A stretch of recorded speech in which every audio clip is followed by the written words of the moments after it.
Hello and good evening everyone. Welcome to Civil Step. मेरी आवाज़ आ रही है? Very good evening Lovely, Ritu, मेरी आवाज़ आप लोगों को आ रही है? टीना, ओके, आवाज़ क्लियर है? ऑडियो वीडियो क्लियर है?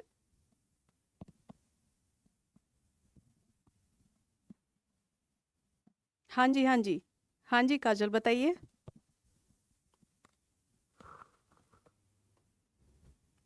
Very good evening all of you.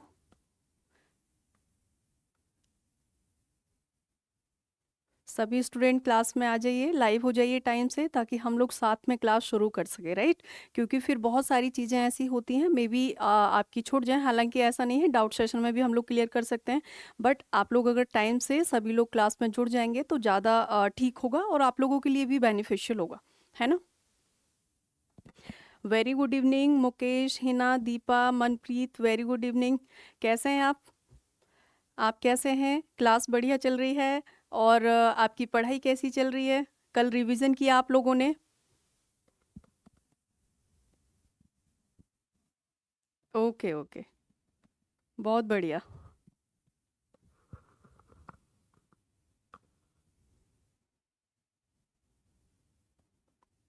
Very good, very good.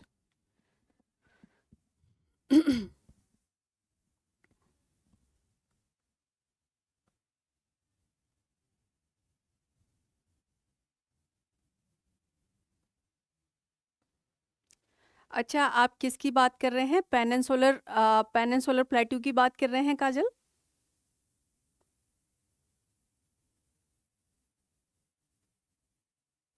Very good evening, very good evening. हाँ, देखो, जब पेनिनसुलर प्लेट्यू की बात, जैसे आप यहाँ पर देख लीजिए इसको, ये जो आपको दिख रहा है ये क्या है? पेनिनसुलर प्लेट्यू है, राइट? आप जब इसके नॉर्थ में देखेंगे, यहाँ पर भी हिल्स हैं। वेस्टर्न कोस्ट पर, यहाँ पर वेस्टर्न कोस्ट पर भी बहुत सारे हिल्स हैं, है ना? आपको पता है, अनाईमुडी, राइट? सो बहुत सारी पहाड़ियाँ हैं जो हमारे वेस्टर्न कोस्ट पे हैं। लेकिन जब हम आते हैं यहाँ पर, इधर, सो यहाँ पर जैसे कि राजमहल हिल्स हैं। इवन ईस्टर्न कोस्ट में भी कई, जैसे नल्ला मल्ला हिल्स हैं, है ना? बहुत सारी पहाड़ियां हमारे यहाँ पर भी हैं। जब हम इसके साउथ में चलते हैं, ठीक है, यहाँ पर, सो ये एक तरफ से ओशन से घिरा हुआ है, यहाँ यहाँ यहाँ, इधर से ये पहाड़ियों से घिरा हुआ है। हम बात कर रहे थे पेनिनसुलर प्लेटू की, राइट? पेनिनसुलर प्लेटू की हम लोग बात कर रहे थे यहाँ पर।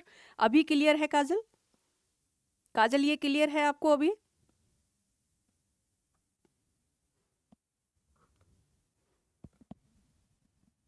अच्छा, तो आप बताइए, मुझे मुझे क्वेश्चन आप कंप्लीट करिए पूरा काजल।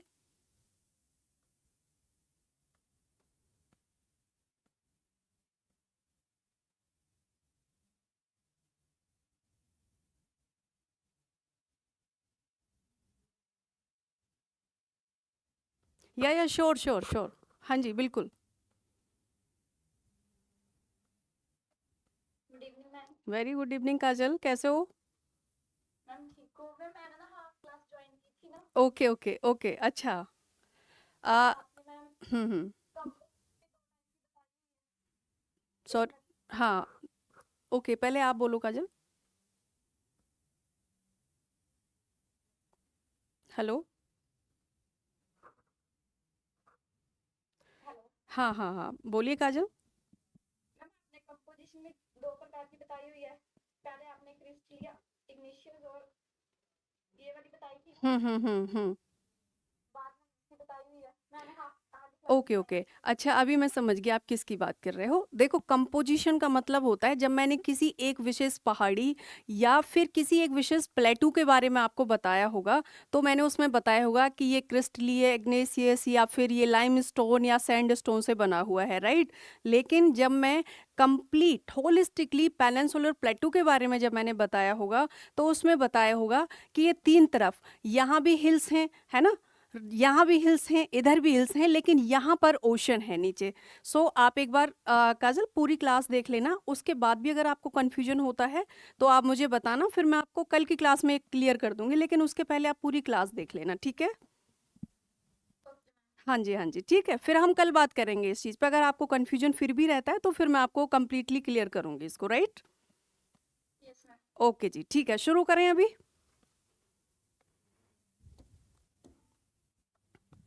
सो आज हम लोग क्या पढ़ने वाले हैं? कल हमने देखा था physiography division of India, right?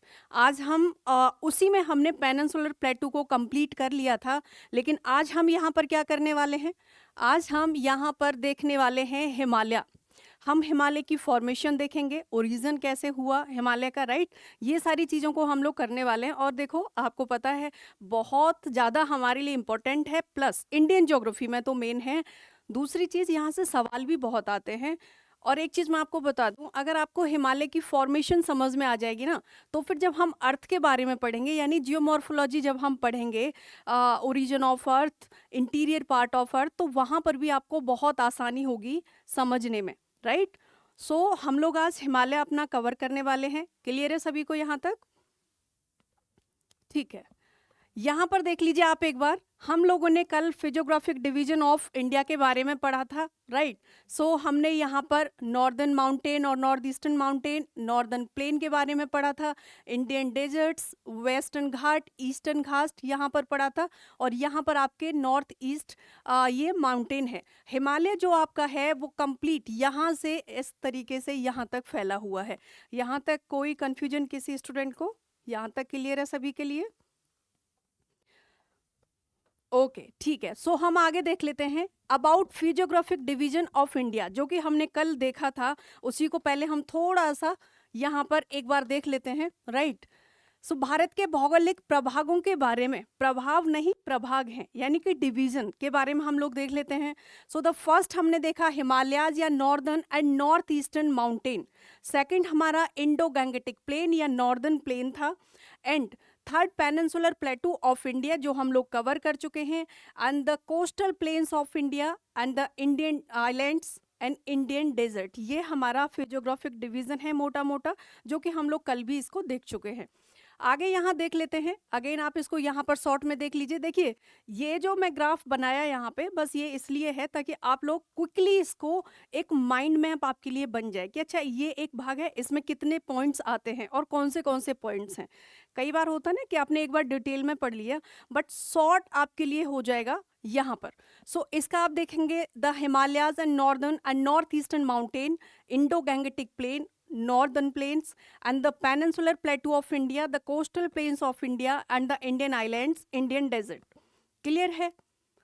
Same चीज आप यहाँ पर मैप के थ्रू भी देख सकते हैं, सेम चीज आप यहाँ पर मैप के थ्रू देख सकते हैं। बहुत सारी चीजें ऐसी होती हैं, जब हम मैप के थ्रू उनको देखते हैं तो हमें समझ में आती हैं। ये आपका क्या है यहाँ पर? ये आपका नॉर्दर्न प्लेन है, राइट? ये क्या है आपका? Western coast, eastern coast, Indian desert यहाँ पर है, ये नॉर्थ ईस्टर्न माउंटेन्स हैं। क्लियर है यहाँ पर सभी को?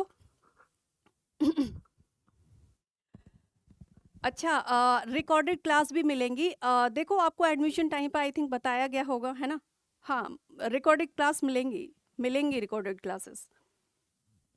कई बार होता है कि आपको बाद में देखनी होगी। आई थिंक कल वाली क्लास भी आपकी आईडी पे आई होगी, आप लोगों ने चेक किया अपनी आईडी पे? सिमरन, आपने चेक किया अपनी आईडी पे या सभी स्टूडेंट से बोल रही हूँ? हाँ, तो आई है, आईडी पे आई है ना? हाँ, वो मिलेगी रिकॉर्डेड क्लास। क्योंकि मान लो आप बाद में रिपीट करना चाहो, रिवीजन करना चाहो, तो फिर कैसे करोगे अगर रिकॉर्डेड क्लास नहीं आएगी? यही तो बेनिफिट होता है ऑनलाइन क्लास में, कि आप एक क्लास को एक से ज़्यादा बार देख सकते हो, लेकिन वो तब तक जब तक आपके बैच की वैलिडिटी है, राइट? आगे देख लेते हैं। सो अभी हम यहाँ पर देखेंगे हिमालयाज के बारे में। हिमालय के बारे में हम यहाँ पर पढ़ेंगे। The Himalayas are young fold mountain formed by the convergence of two tectonic plates. देखो, यहाँ से ये एक चीज आपको याद रखनी है कि हिमालय दो टेक्टोनिक प्लेट्स के अभिसरण से निर्मित युवा वलित पर्वत है। इसका मतलब क्या हुआ? जो हिमालय है अभी अपने यूथ, यानी कि बहुत यंग है, ये पुराना नहीं है, ठीक है? सो जब क्वेश्चन आता है, आप लोगों ने भी देखा होगा क्वेश्चन सॉल्व करते समय, या फिर एक्सप्लेनेशन पढ़ी होगी या बुक में पढ़ा होगा, कि हिमालय के लिए हमेशा ही बोला जाता है कि ये एक न्यू, यानी कि यंग फोल्डेड माउंटेन है, यंग वलित पर्वत है। क्लियर है? ये चीज आपको यहाँ पर ध्यान रखनी है, ये स्टेटमेंट में आपके काम आएगी क्वेश्चन में, है ना? ऐसी चीजें आप लोग नोट कर लिया करो। कॉपी पेन लेकर के आप लोग बैठते हो, ये सारी चीजें नोट कर लिया करो, राइट? क्योंकि ये आपको बाद में काम आएंगी। और ये ऐसी चीजें होती हैं कि क्विकली कुछ देखो, कुछ फैक्ट्स बेसिक चीज़ ऐसी होती हैं जो आपको पता होना चाहिए। जब आप माउंटेन के बारे में या हिमालय के बारे में पढ़ रहे हो तो ये आपको पता होना चाहिए ओल्ड है या न्यू है। सो ऑब्वियसली यंग जब हम कह रहे हैं तो न्यू है, राइट। अनफोल्डेड माउंटेन है, ये वलित पर्वत है। कैसे वलित पर्वत है अभी मैं आपको एक्सप्लेन करूंगी आगे, तो यहाँ पर समझाऊंगी। Clear. And formed by the convergence of two tectonic plates, दो टेक्टोनिक प्लेट्स के यानी कि दो प्लेट्स के आपस में टकराने की वजह से ये जो पर्वत है हिमालय ये बना है। कौन सी प्लेट? इस तरीके से कन्वर्जेंस ये होता है यहाँ पर, राइट। ये होता है आपका कन्वर्जेंस या अभिसरण। कन्वर्जेंस या अभिसरण इसको बोला जाता है जब एक प्लेट एक दूसरे के नजदीक आती है, तो इसको क्या बोला जाता है? इसको बोला जाता है कन्वर्जेंस या अभिसरण। ये चीजें आपको ध्यान रखनी है। और जो हिमालय बना है वो दो प्लेटों के आपस में टकराने से बना है ना। आपस में टकराने को क्या बोलते हैं? कन्वर्जेंस, अभिसरण। यहाँ पर ये आपको ध्यान रखनी है, जहां पर हिमालय है वो प्लेट बाउंड्री है कौन सी? Convergence plate boundary. कौन सी दो प्लेट्स आपस में यहाँ पर टकराई हैं? एक तो इंडियन प्लेट, राइट। पहले अभी मैं आपको दिखाऊंगी इंडो ऑस्ट्रेलियन प्लेट, और जाकर के कहाँ पर लगी है? यूरेशियन प्लेट में। उनके टकराने से यहाँ पर पर्वत बना है हिमालय, इसीलिए इसको वलित पर्वत बोला जाता है। मुझे पता नहीं अगर आप में से कोई स्टूडेंट क्लास में होंगे, मैंने यूट्यूब पे क्लास जा रही थी उस समय इसी तरीके का एक क्वेश्चन सॉल्व कराया था। आप मान के चलो दो पेपर आपके हाथ में है, दो पेपर आपके हाथ में हैं, और जब आप उनको एक दूसरे के नज़दीक लेकर के आते हैं तो वहाँ पर क्या होता है? एक पर्वत जो एक पेपर होता है वो एक के नीचे जाएगा और एक उसके ऊपर, और वहाँ पर क्या होगा? ऐसे फोल्डेड पड़ते हैं, ऐसे इस तरीके से फोल्ड होते हैं, है ना। फोल्ड्स पड़ते हैं उसमें, इसीलिए इसको फोल्डेड माउंटेन बोला जाता है। किसको? हिमालय को। एंड यंग, अपनी यूथ स्टेज में ये है यहाँ पर, राइट। दो प्लेट्स के टकराने से बना है, ये चीज आपको बिल्कुल ध्यान रखनी है। दूसरी चीज क्या है? कन्वर्जेंस बाउंड्री पर है। आपको 3 क्वेश्चन मिल जाएंगे यहाँ से, है ना। कल मैं बोल रही थी ना कि आप क्वेश्चंस बनाने के लिए तैयार हो, मैं आपको सिखाऊंगी। इसी तरीके से सवाल बनते हैं। अगर मान लो क्वेश्चन आपका आ जाए कि हिमालय एक पुराना पर्वत है या ये वॉल्केनिक माउंटेन है, तो नहीं, ये यूथ फोल्डेड माउंटेन है। दूसरी बात, ये टू प्लेट्स के आपस में टकराने से, यानी टू टेक्टोनिक प्लेट्स के कन्वर्जेंस से बना है। दूसरी चीज क्या है कि ये जो माउंटेन है कन्वर्जेंस बाउंड्री पर है, डाइवर्जेंस पर नहीं है ना। अपसारी सीमा पर नहीं है, अभिसारी सीमा पर है, अभिसरण से बना है। क्लियर है यहाँ तक? अच्छा देखो, पीडीएफ आपको नोट्स मिले कल वाले नोट्स मिले हैं आप लोगों को? कल वाले नोट्स मिले हैं आप लोगों को? दीपा, मैं अभी आपको प्लेट्स के नाम सारे बताऊंगी सीक्वेंस में, right. Indian plate and Eurasian plate. जब इंडियन प्लेट यूरेशियन प्लेट में टकराई है तो बीच में फोल्ड बने हैं और उसी को हिमालय का नाम दिया गया है, जो कि बहुत ऊंचे पर्वत बने हैं। हाँ, वेरी गुड। और डेली रिवीजन करते रहिएगा नोट्स का, ठीक है। आगे देख लेते हैं। So they act as a dividing range between Tibetan plateau in north and Indian subcontinents in the south. यानी कि जब इंडियन प्लेट्स यूरेशियन प्लेट से यहाँ पर टकराई तो ये यहाँ पर क्या बने? हिमालय। इस तरीके से फोल्डेड माउंटेन बने हिमालय। और यहाँ पर ये जो हिमालय है ये नॉर्थ में यहाँ पर एक डिवाइडिंग रेंज का काम करते हैं, क्योंकि यहाँ पर क्या है? तिब्बत प्लेटू। यहाँ पर तिब्बतन प्लेटू है और यहाँ क्या है? ये इंडियन प्लेट है। सो तिब्बतन प्लेटू यानी कि नॉर्थ में तिब्बत, और इंडियन सबकॉन्टिनेंट साउथ में, इंडियन सबकॉन्टिनेंट के बीच में डिवाइडिंग रेंज का काम करता है कौन? Himalayan mountain. क्लियर है? यहां तक क्लियर है ये चीज? दूसरी चीज, they also act as a water divided between the Indo Gangetic and the Tibetan river system. ये वाटर डिवाइडेड का काम भी करते हैं, जो भारत गंगा यानी कि इंडो गैंगटिक आपका सिस्टम है। दूसरी चीज, जो तिब्बतन रिवर है, जो रिवर्स तिब्बत के पठार से निकल करके आती हैं। क्या मुझे आप एक या दो ऐसी नदियों के नाम बता सकते हो जो तिब्बत के पठार से निकलती हैं? बता सकते हैं आप एक या दो ऐसी नदियों के नाम जो तिब्बत के पठार से निकलती हैं? 2 नदियों के नाम बताइए आप जो तिब्बत के पठार से निकलती हैं। इंडस, ब्रह्मपुत्र। वेरी गुड, बहुत बढ़िया, इंडस ब्रह्मपुत्र, राइट। आगे देख लेते हैं। अब हम इसकी उत्पत्ति देखते हैं, ओरिजिन देखते हैं, हिमालय की उत्पत्ति कैसे हुई। देखो, फोकस्ड रहना क्लास में बहुत समझने की चीज़ है, और कुछ चीज़ें ऐसी होती हैं ना, एक बार आ गई तो आ गई, नहीं तो फिर सर के ऊपर से जाती हैं। थोड़ा सा टफ पड़ता है इसको समझना, लेकिन और विजुलाइज करना, जैसे जैसे हम मैं बोल रही हूँ यहाँ पे, तो आपको समझने में आसानी होगी, ठीक है। So Himalayas were formed several million years ago as a result of convergence. ये शब्द आपको बहुत ध्यान रखना है, अभिसरण वाला, कन्वर्जेंस वाला, right, of the Indo Australian tectonic plates with the Eurasian Asian tectonic plate. यानी पहले जब पेंजिया था उस समय पर सब एक ही था, आपको पता है, उस समय बाद में ये ब्रेक डाउन हुआ और सब अलग अलग शिफ्ट हुआ, राइट। तो जो पूरा एक इंडो ऑस्ट्रेलियन प्लेट है, ये धीरे धीरे मूवमेंट हुआ इसका नॉर्थ साइड में, और जब ये आगे चल करके यहाँ पर यूरेशियन पे एशियन प्लेट में जाकर के जब इसका अभिसरण होना शुरू हुआ, कन्वर्जेंस होना शुरू हुआ, सो इसके फोल्ड से इसके वलन यहाँ पर पड़ना शुरू हुए, और वो जो वलन पड़ना शुरू हुए थे इस तरीके से, वही आगे चलकर हिमालय कहलाए। इनको नाम दिया गया हिमालय। हिमालय नाम क्यों दिया गया? क्योंकि बहुत ऊंचे थे, टेम्परेचर बहुत कम था, स्नो वहाँ पर जमना शुरू हो गई, और हिमालय का ये जो शब्द है संस्कृत से लिया गया हुआ है, और इसका जो मीनिंग होता है, जो अर्थ होता है, वो होता है बर्फ का घर, है ना, होम ऑफ आइस, राइट। इसीलिए इसका नाम यहाँ पर हिमालय पड़ा। तो ये नाम भी आया है क्योंकि टेम्परेचर बहुत कम यहाँ होता था। आपको ध्यान रखना है, हिमालय की उत्पत्ति अभिसरण के परिणाम स्वरूप हुई है, कन्वर्जेंस के परिणाम स्वरूप हुई है, डाइवर्जेंस या अपसरण के परिणाम स्वरूप नहीं हुई है। ये चीज आपको ध्यान रखनी है। अब यहाँ पर आप ये समझिए, ये देखो, ये है इंडो ऑस्ट्रेलियन प्लेट, ये विजिबल है? एक बार आप लोग मुझे बताइए कमेंट सेक्शन में, आपको विजिबल है यहाँ पर जो मैं इंडिकेट कर रही हूँ? ओके ओके, ठीक है। सो ये आप देख रहे हैं, ये क्या है? ये इंडो ऑस्ट्रेलियन प्लेट है। कौन सी इंडो ऑस्ट्रेलियन प्लेट है? यहाँ से आप देखेंगे ये ऑस्ट्रेलिया है, और इस तरीके से ये पूरी इंडो ऑस्ट्रेलिया सुंडा, ये जो प्लेट्स है पूरा देखो, इंडिया को लेकर के ये इसके बीच से कवर करता है। यहाँ पर है इंडिया। जब ये प्लेट आगे की तरफ मूव होना शुरू हुई, और ये कहाँ पर जाके टकराती है? यूरेशियन एशियन प्लेट में। अब आप यहाँ पर आ जाओ, इंडिया को यहाँ से देखिए, पहले इंडिया ऐसा था, राइट, इंडियन लैंड मास है ये, इंडिया ऐसा था, श्रीलंका ये है, आपको समझ में आ रहा होगा। इधर इसके इधर अगर आप 3D इसको इमेजिनरी उसमें सोचोगे, सो यहाँ से ऑस्ट्रेलियन प्लेट इधर से, यानी कि पूरा इसको नाम दिया गया था इंडो ऑस्ट्रेलियन प्लेट, राइट। इसमें सारा ये आ जाता है। जब ये यहाँ से मूवमेंट होना शुरू हुआ, तो ये बहुत सारे वर्षों की बात है। यहाँ पर आप देखिए टाइम पीरियड भी आपको देखने को मिलेगा। ये जो इस तरीके की आकृति थी, ये लगभग 71 मिलियन ईयर्स एगो की है। फिर आप जब यहाँ पर देखते हैं, है ना, आप पहचान तो पा रहे होंगे इंडिया को, थोड़ा थोड़ा समझ में आ रहा है इंडिया है, क्योंकि श्रीलंका इसके नीचे यहाँ पर देखो लटकता हुआ दिख रहा है। एंड 55 मिलियन ईयर्स एगो ऐसा हो गया था। ये बराबर मूवमेंट हो रहा है आगे की तरफ, राइट, बराबर नॉर्थ की साइड में मूवमेंट हो रहा है। देन 38 मिलियन ईयर एगो फिर यहाँ पर ऐसे है। एंड आज जो भारत है वो इस तरीके से दिखता है। यहाँ पर जाकर के ये यूरेशियन प्लेट में टकराना जब शुरू होता है, तो यहाँ वलन पड़ना शुरू हो जाते हैं, राइट।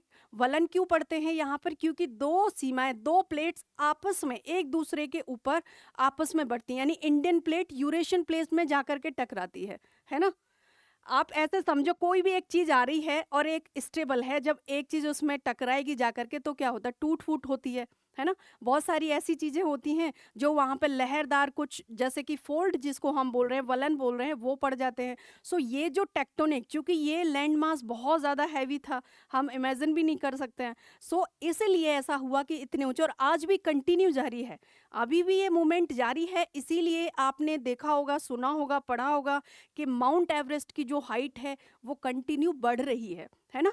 माउंट एवरेस्ट की हाइट भी कंटिन्यू बढ़ रही है। उसका रीजन क्या है? क्योंकि अभी भी ये जो मूवमेंट है ये अभी रुका नहीं है, बल्कि चालू है। क्लियर है? यहाँ पर आप इसको देखिए, इंडो ऑस्ट्रेलियन प्लेट ये आता है इंडो ऑस्ट्रेलियन प्लेट में। यहाँ पर इंडिया, ये है आपका इंडिया। यहाँ पर ये यूरेशियन प्लेट, यहाँ पर जब ये इंडियन प्लेट टकराती है यूरेशियन प्लेट से, यहाँ से भी दबाव पड़ता है, अपना ये लैंड मास है, यहाँ पर हिमालय बन जाते हैं और यहाँ बनते हैं ये फोल्ड्स। क्लियर है?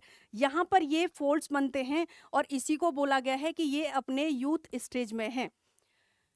आगे हम यहाँ पर देखते हैं the Himalayan mountain range formation, यानी कि जो रेंज बनी है हिमालयन माउंटेन की, हिमालय पर्वत श्रृंखला बनी है, उनका निर्माण कैसे हुआ? जो वो वलन पड़े हैं उनका निर्माण कैसे हुआ है? जो वलन है वही तो श्रृंखला है, वही तो माउंटेन रेंज है, राइट।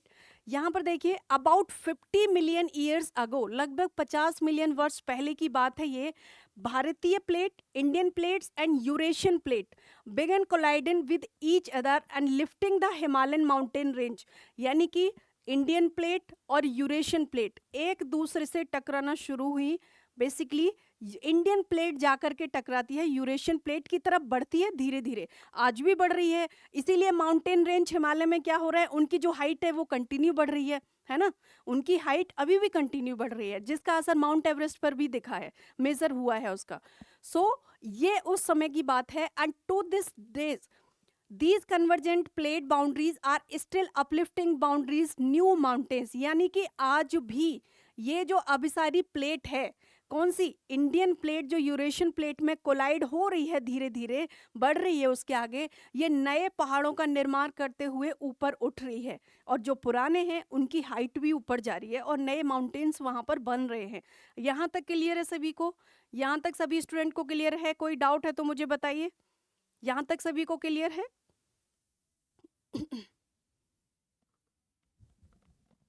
ओके ठीक है। यहां पर आप देखिए, ये 50 मिलियन ईयर्स अगो की बात है, ये इंडिया है, यूरेशियन प्लेट में जाकर के इंडिया ऐसे, यानी कि इंडियन प्लेट इस तरीके से टकराती है। तो आप देख पा रहे हैं वलन कैसे पड़ रहे हैं। जब ये वलन पड़ रहे हैं, देखो ये प्लेट नीचे की तरफ धंसती है, इस यहाँ पर वलन पड़ना शुरू हो जाते हैं, राइट। सो ये जो वलन है यही क्या है, ये माउंटेन बनते हैं जब आपको 3D इमेजिन में आप देखेंगे तो, राइट। कन्वर्जेंट का मतलब होता है अभिसरण, एक दूसरे में टकराना। कन्वर्जिंग मतलब अभिसारी सीमा, एक दूसरे में टकराना, राइट। कन्वर्जेंस बाउंड्री सुना होगा, उसको अभिसारी सीमा बोलते हैं, और कन्वर्जेंस मतलब अभिसरण। यहाँ पर ये आपको विजिबल है, ये चीज आपको समझ में आ पा रही है कि किस तरीके से India Indian plate Eurasian plate में टकराई। और यहाँ पर देखो ये जो वलन पड़ रहे हैं यही माउंटेन रेंज है, ये जो वलन आपको दिख रहे हैं यही माउंटेन रेंज है ना। क्लियर है? यहाँ पर आपको ये क्लियर विजिबल है एंड आपको यहाँ पर समझ में आ रहा है ये चीज? आप लोग मुझे बताइए एक बार, कोई डाउट इसमें? ओके ओके ठीक है, आगे देख लेते हैं हम लोग। अब हम बात करेंगे पेंजिया के बारे में। Pangaea, existence of Pangaea and Panthalassa. यानी कि जो पेंजिया और पेंथलासा आपने नाम सुने होंगे, वो थे कहीं ना कहीं तो थे ही, है ना, बुक्स में आपने पढ़ा भी होगा, ज्योग्राफी की कोई भी बुक पढ़ी होगी तो। So around 250 million year ago, लगभग 250 यानी कि 250 मिलियन वर्ष पहले, देर एग्जिस्टेड सुपर कॉन्टिनेंट, एक सुपर कॉन्टिनेंट था। मतलब कि जितना भी अभी आपको कॉन्टिनेंट्स दिखते हैं, चाहे वो एशियन कॉन्टिनेंट हो, African, north America, south America, Antarctica, ये सारे जो कॉन्टिनेंट्स हैं ये सब एक जगह थे, एक ही लैंड मास था। और ये बात है लगभग 250 मिलियन वर्ष पहले की। क्लियर? एक ही लैंड मास था और इस पूरे लैंड मास को क्या कहा जाता था? Super continent. और ये जो सुपर कॉन्टिनेंट था इसको कहा जाता था पेंजिया। ये जो सुपर कॉन्टिनेंट था इसको पेंजिया कहा जाता था। क्लियर है यहाँ पर? and a giant formation of land under which all the continents of the world were attached together as a monolithic structure। यानी कि लगभग 250 मिलियन वर्ष पहले पेंजिया नामक एक सुपर कॉन्टिनेंट अस्तित्व में था, एंड भूमि का एक विशाल गठन जिसके अंतर्गत दुनिया के सभी महाद्वीप एक अखंड संरचना के रूप में एक साथ जुड़े हुए थे।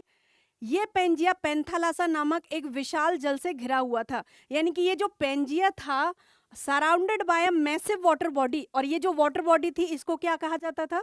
इसको पेंथालासा कहा जाता था। ये जो वाटर बॉडी थी इसको कहा जाता था पेंथालासा।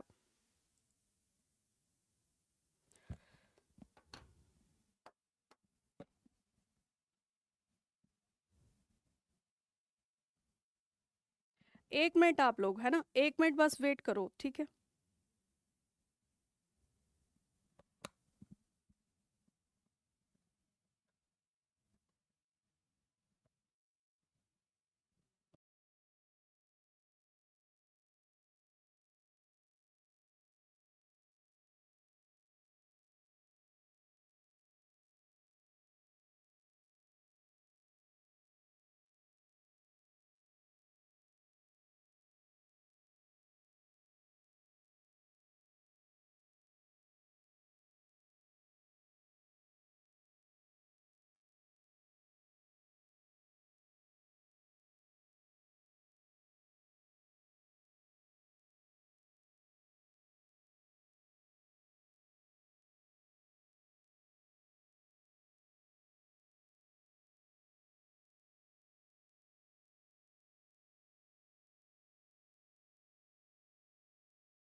ठीक है।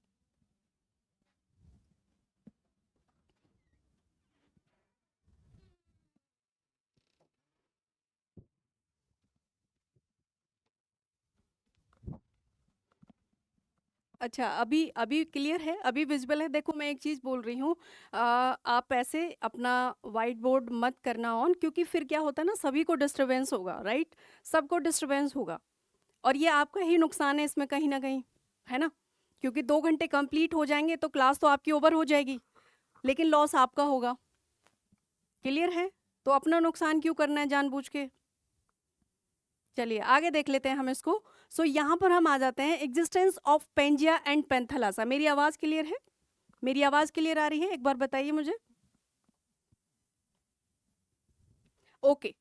सो यहाँ पर हमने देखा कि लगभग 250 million year ago there existence super continent था। सारे जो भी कॉन्टिनेंट्स आज हम देखते हैं ये सब एक जगह थे, इसको सुपर कॉन्टिनेंट कहा जाता था। और ये जो सुपर कॉन्टिनेंट नाम है, इसको दूसरे शब्दों में दूसरा इसका नाम क्या था? पेंजिया। और जो पेंजिया है ये एक वाटर बॉडी से घिरा हुआ था जिसे कहा जाता था पैंथालासा। क्लियर है यहाँ तक? पैंथालासा इसको कहा जाता था। यहाँ पर आप देखिए, ये है पेंजिया, यानी ग्लोब पर जब आप इसको देखेंगे, कंप्लीट जितने भी कॉन्टिनेंट्स हैं सभी एक जगह जुड़े हुए थे, इसीलिए इसको सुपर कॉन्टिनेंट कहा जाता था, राइट? जब ये ब्रेकडाउन इसमें हुआ, जब ये आपस में प्लेट टेक्टोनिक, यानी कि जब टेक्टोनिक गतिविधियां हुई, विवर्तनिक गतिविधियां हुई अर्थ के अंदर, सो ये जो कॉन्टिनेंट्स हैं, ये जो सुपर कॉन्टिनेंट था, इस ये अचानक से ब्रेक डाउन होना शुरू हुआ और एक दूसरे के तरफ मूवमेंट्स, कुछ ऐसे थे जो एक दूसरे के तरफ मूवमेंट्स हुए, कुछ एक दूसरे से दूर गए, ये मूवमेंट्स यहाँ पर होना शुरू हो गया, राइट? यहाँ पर आप देख सकते हैं। उसके बाद आप यहाँ पर देखिए, ये क्या है? ये यूरेशिया है। ये जो आप देख रहे हैं साउथ अमेरिका है, यहाँ पर है नॉर्थ अमेरिका। यहाँ देखिए ये क्या है? ये है इंडिया, है ना? ये इंडिया है, यहाँ पर आप देख पा रहे हैं। ये है अफ्रीका, राइट? यहाँ पर आप देखिए, ये क्या है? अंटार्कटिका। ये है ऑस्ट्रेलिया। क्लियर है? क्लियर है यहाँ पर? ओके ओके, ठीक है ठीक है। सो ब्रेकिंग पेंजिया, यानी कि पेंजिया किस तरीके से टूटा वो हम यहाँ पर देख लेते हैं कि पेंजिया जब टूटा तो किस तरीके से टूटा और क्या क्या यहाँ पर हुआ पेंजिया के टूटने पर। अराउंड 150 मिलियन ईयर्स अगो, लगभग 150 मिलियन वर्ष पहले, द सुपर कॉन्टिनेंट पेंजिया, आप इसको ध्यान रखिए, जो पेंजिया है इसको सुपर कॉन्टिनेंट भी कहा जाता था, begin to break into different parts, यानी कि ये जो पेंजिया था सुपर कॉन्टिनेंट, ये अलग अलग भाग में बिखरना शुरू हो गया, टूटना शुरू हो गया, और इसमें गतिविधियां शुरू हो गई, है ना? मूवमेंट्स यहाँ पर शुरू हो गए। And first of all it broke into 2 parts. सबसे पहले ये जो सुपर कॉन्टिनेंट था, सबसे पहले ये सुपर कॉन्टिनेंट्स 2 पार्ट्स में डिवाइड हुआ, राइट? ऐसा नहीं था कि ये पेंजिया सुपर कॉन्टिनेंट पहले एकदम से टूटा और सब अलग अलग हो गया, नहीं, पहले 2 पार्ट्स में डिवाइड हुआ। यहाँ पर कौन से 2 पार्ट्स थे वो? एक था अंगारा लैंड, या फिर इसको लॉरेंसिया भी बोला जाता था, और दूसरा था गोंडवाना लैंड। सो आपको ये ध्यान रखना है, अगर मान लो कभी क्वेश्चन आ जाए आपके सामने कि पेंजिया जो कि एक सुपर कॉन्टिनेंट था, सबसे पहले जब उसमें मूवमेंट हुआ, ये सबसे पहले जब उसमें बिखराव हुआ, ब्रेक डाउन हुआ, तो कितने पार्ट्स में डिवाइड हुआ? 2 पार्ट्स में डिवाइड हुआ। अगर नंबर पूछता है 2, 4, 6, 1, तो 2 पार्ट्स में, है ना? कौन से 2 पार्ट्स थे? नाम यहाँ पर आपको पता है, अंगारा लैंड या फिर लॉरेंसिया, और दूसरा कौन सा था? गोंडवाना लैंड। क्लियर है यहाँ पर सभी को? लॉरेंशिया या अंगारा लैंड एंड गोंडवाना लैंड, ये 2 भाग थे जिनमें पेंजिया सबसे पहले 2 पार्ट्स में डिवाइड हुआ। यहाँ तक क्लियर है? आगे देख लेते हैं। ये देखिए, ये पेंजिया है ना? और इस तरीके से जो लैंड मास है ये पार्ट्स में डिवाइड हुआ, और किस तरीके से फिर अलग अलग, पहले ये 2 पार्ट्स में डिवाइड हुआ, अंगारा लैंड एंड गोंडवाना लैंड, उसके बाद ये कैसे एक दूसरे से अलग होना यहाँ पर शुरू हुई। इसके बाद मैं अभी आपको एक इंटरेस्टिंग फैक्ट बताऊंगी, राइट? और मे बी आपने ऑब्जर्व भी किया होगा वो। यहाँ पे आप ये देखिए, पहले देखिए किस तरीके से मूवमेंट हो रहा है। आप पहले इंडियन प्लेट को देखिए, किस यहाँ पर आपको इंडियन प्लेट जाती हुई दिखेगी यूरेशियन की तरफ, है ना? यहाँ पर देखिएगा आपके किस तरीके से, क्लियर? अभी देखना आप इसको, ताकि ये एक पिक्चर बन जाएगी माइंड में कि ये चीजें कैसे हुई हैं, कैसे बनी हैं। ये देखिए यहाँ पर किस तरीके से साउथ अमेरिका, देखो अफ्रीका से अलग हुआ है ना, यहाँ पर ये देखो इंडिया देखो कैसे ऊपर जा रहा है और यहाँ पर ये माउंटेन बने हैं हिमालय, किस तरीके से यूरेशियन प्लेट में जाकर के ये टकराए हैं। क्लियर है यहाँ पर? यहाँ तक क्लियर है? कुछ पूछना है इसमें यहाँ पर सभी को? क्लियर है?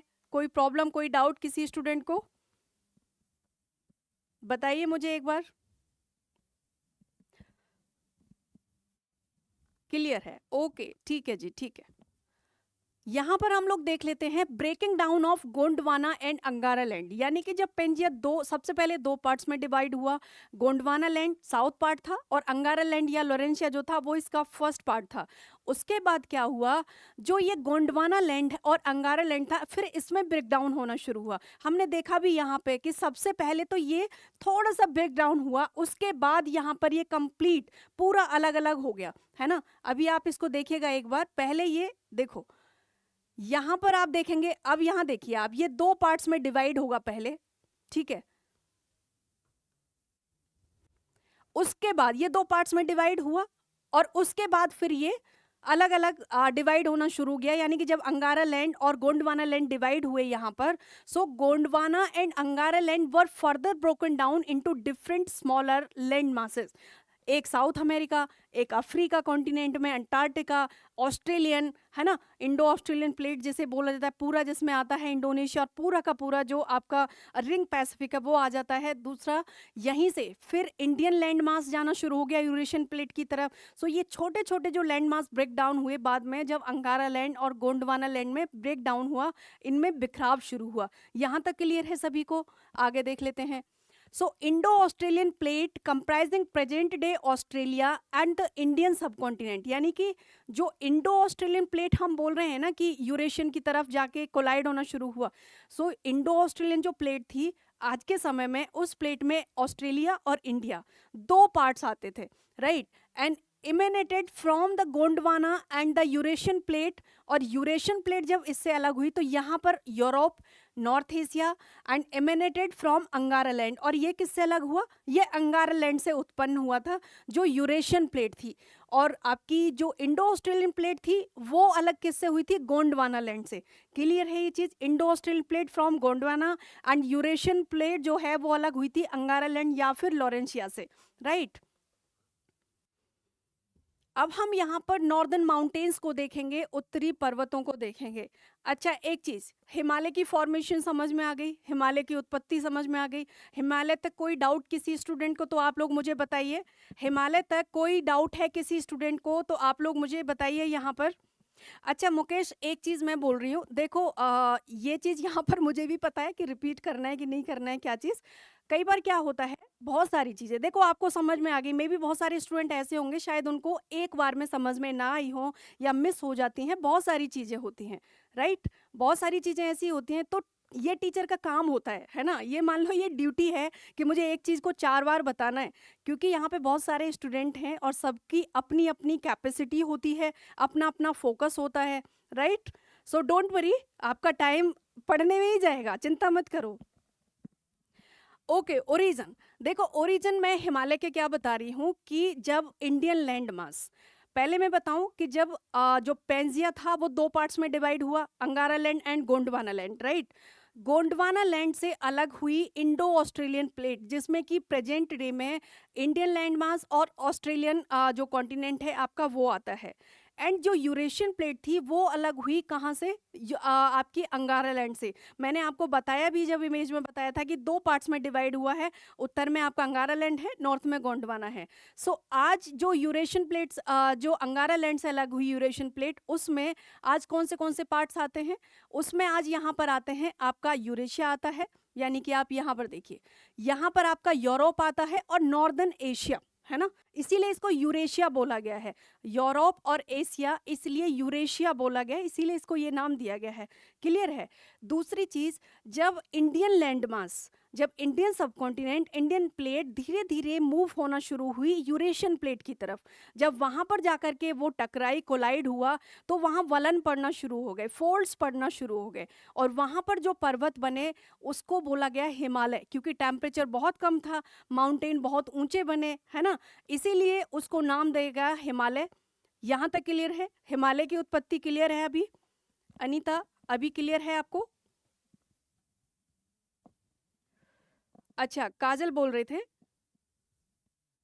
ओके जी, ठीक है, ठीक है। आगे देख लेते हैं नॉर्दर्न माउंटेन्स के बारे में, उत्तरी पर्वतों के बारे में। So the northern mountain consist of youngest and the loftiest mountain chain in the world.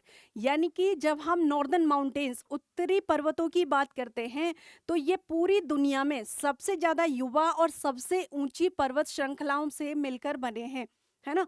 क्योंकि माउंट एवरेस्ट भी यहीं पर आती है, हिमालयन में, राइट। सो ये दुनिया में सबसे युवा है, इसीलिए इनको यंग स्टेज में बोला जाता है कि अभी यंग स्टेज में है।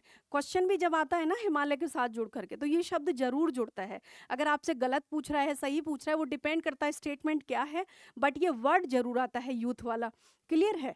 And it was formed only few million years ago and formed by the folding of earth crust due to tectonic activities।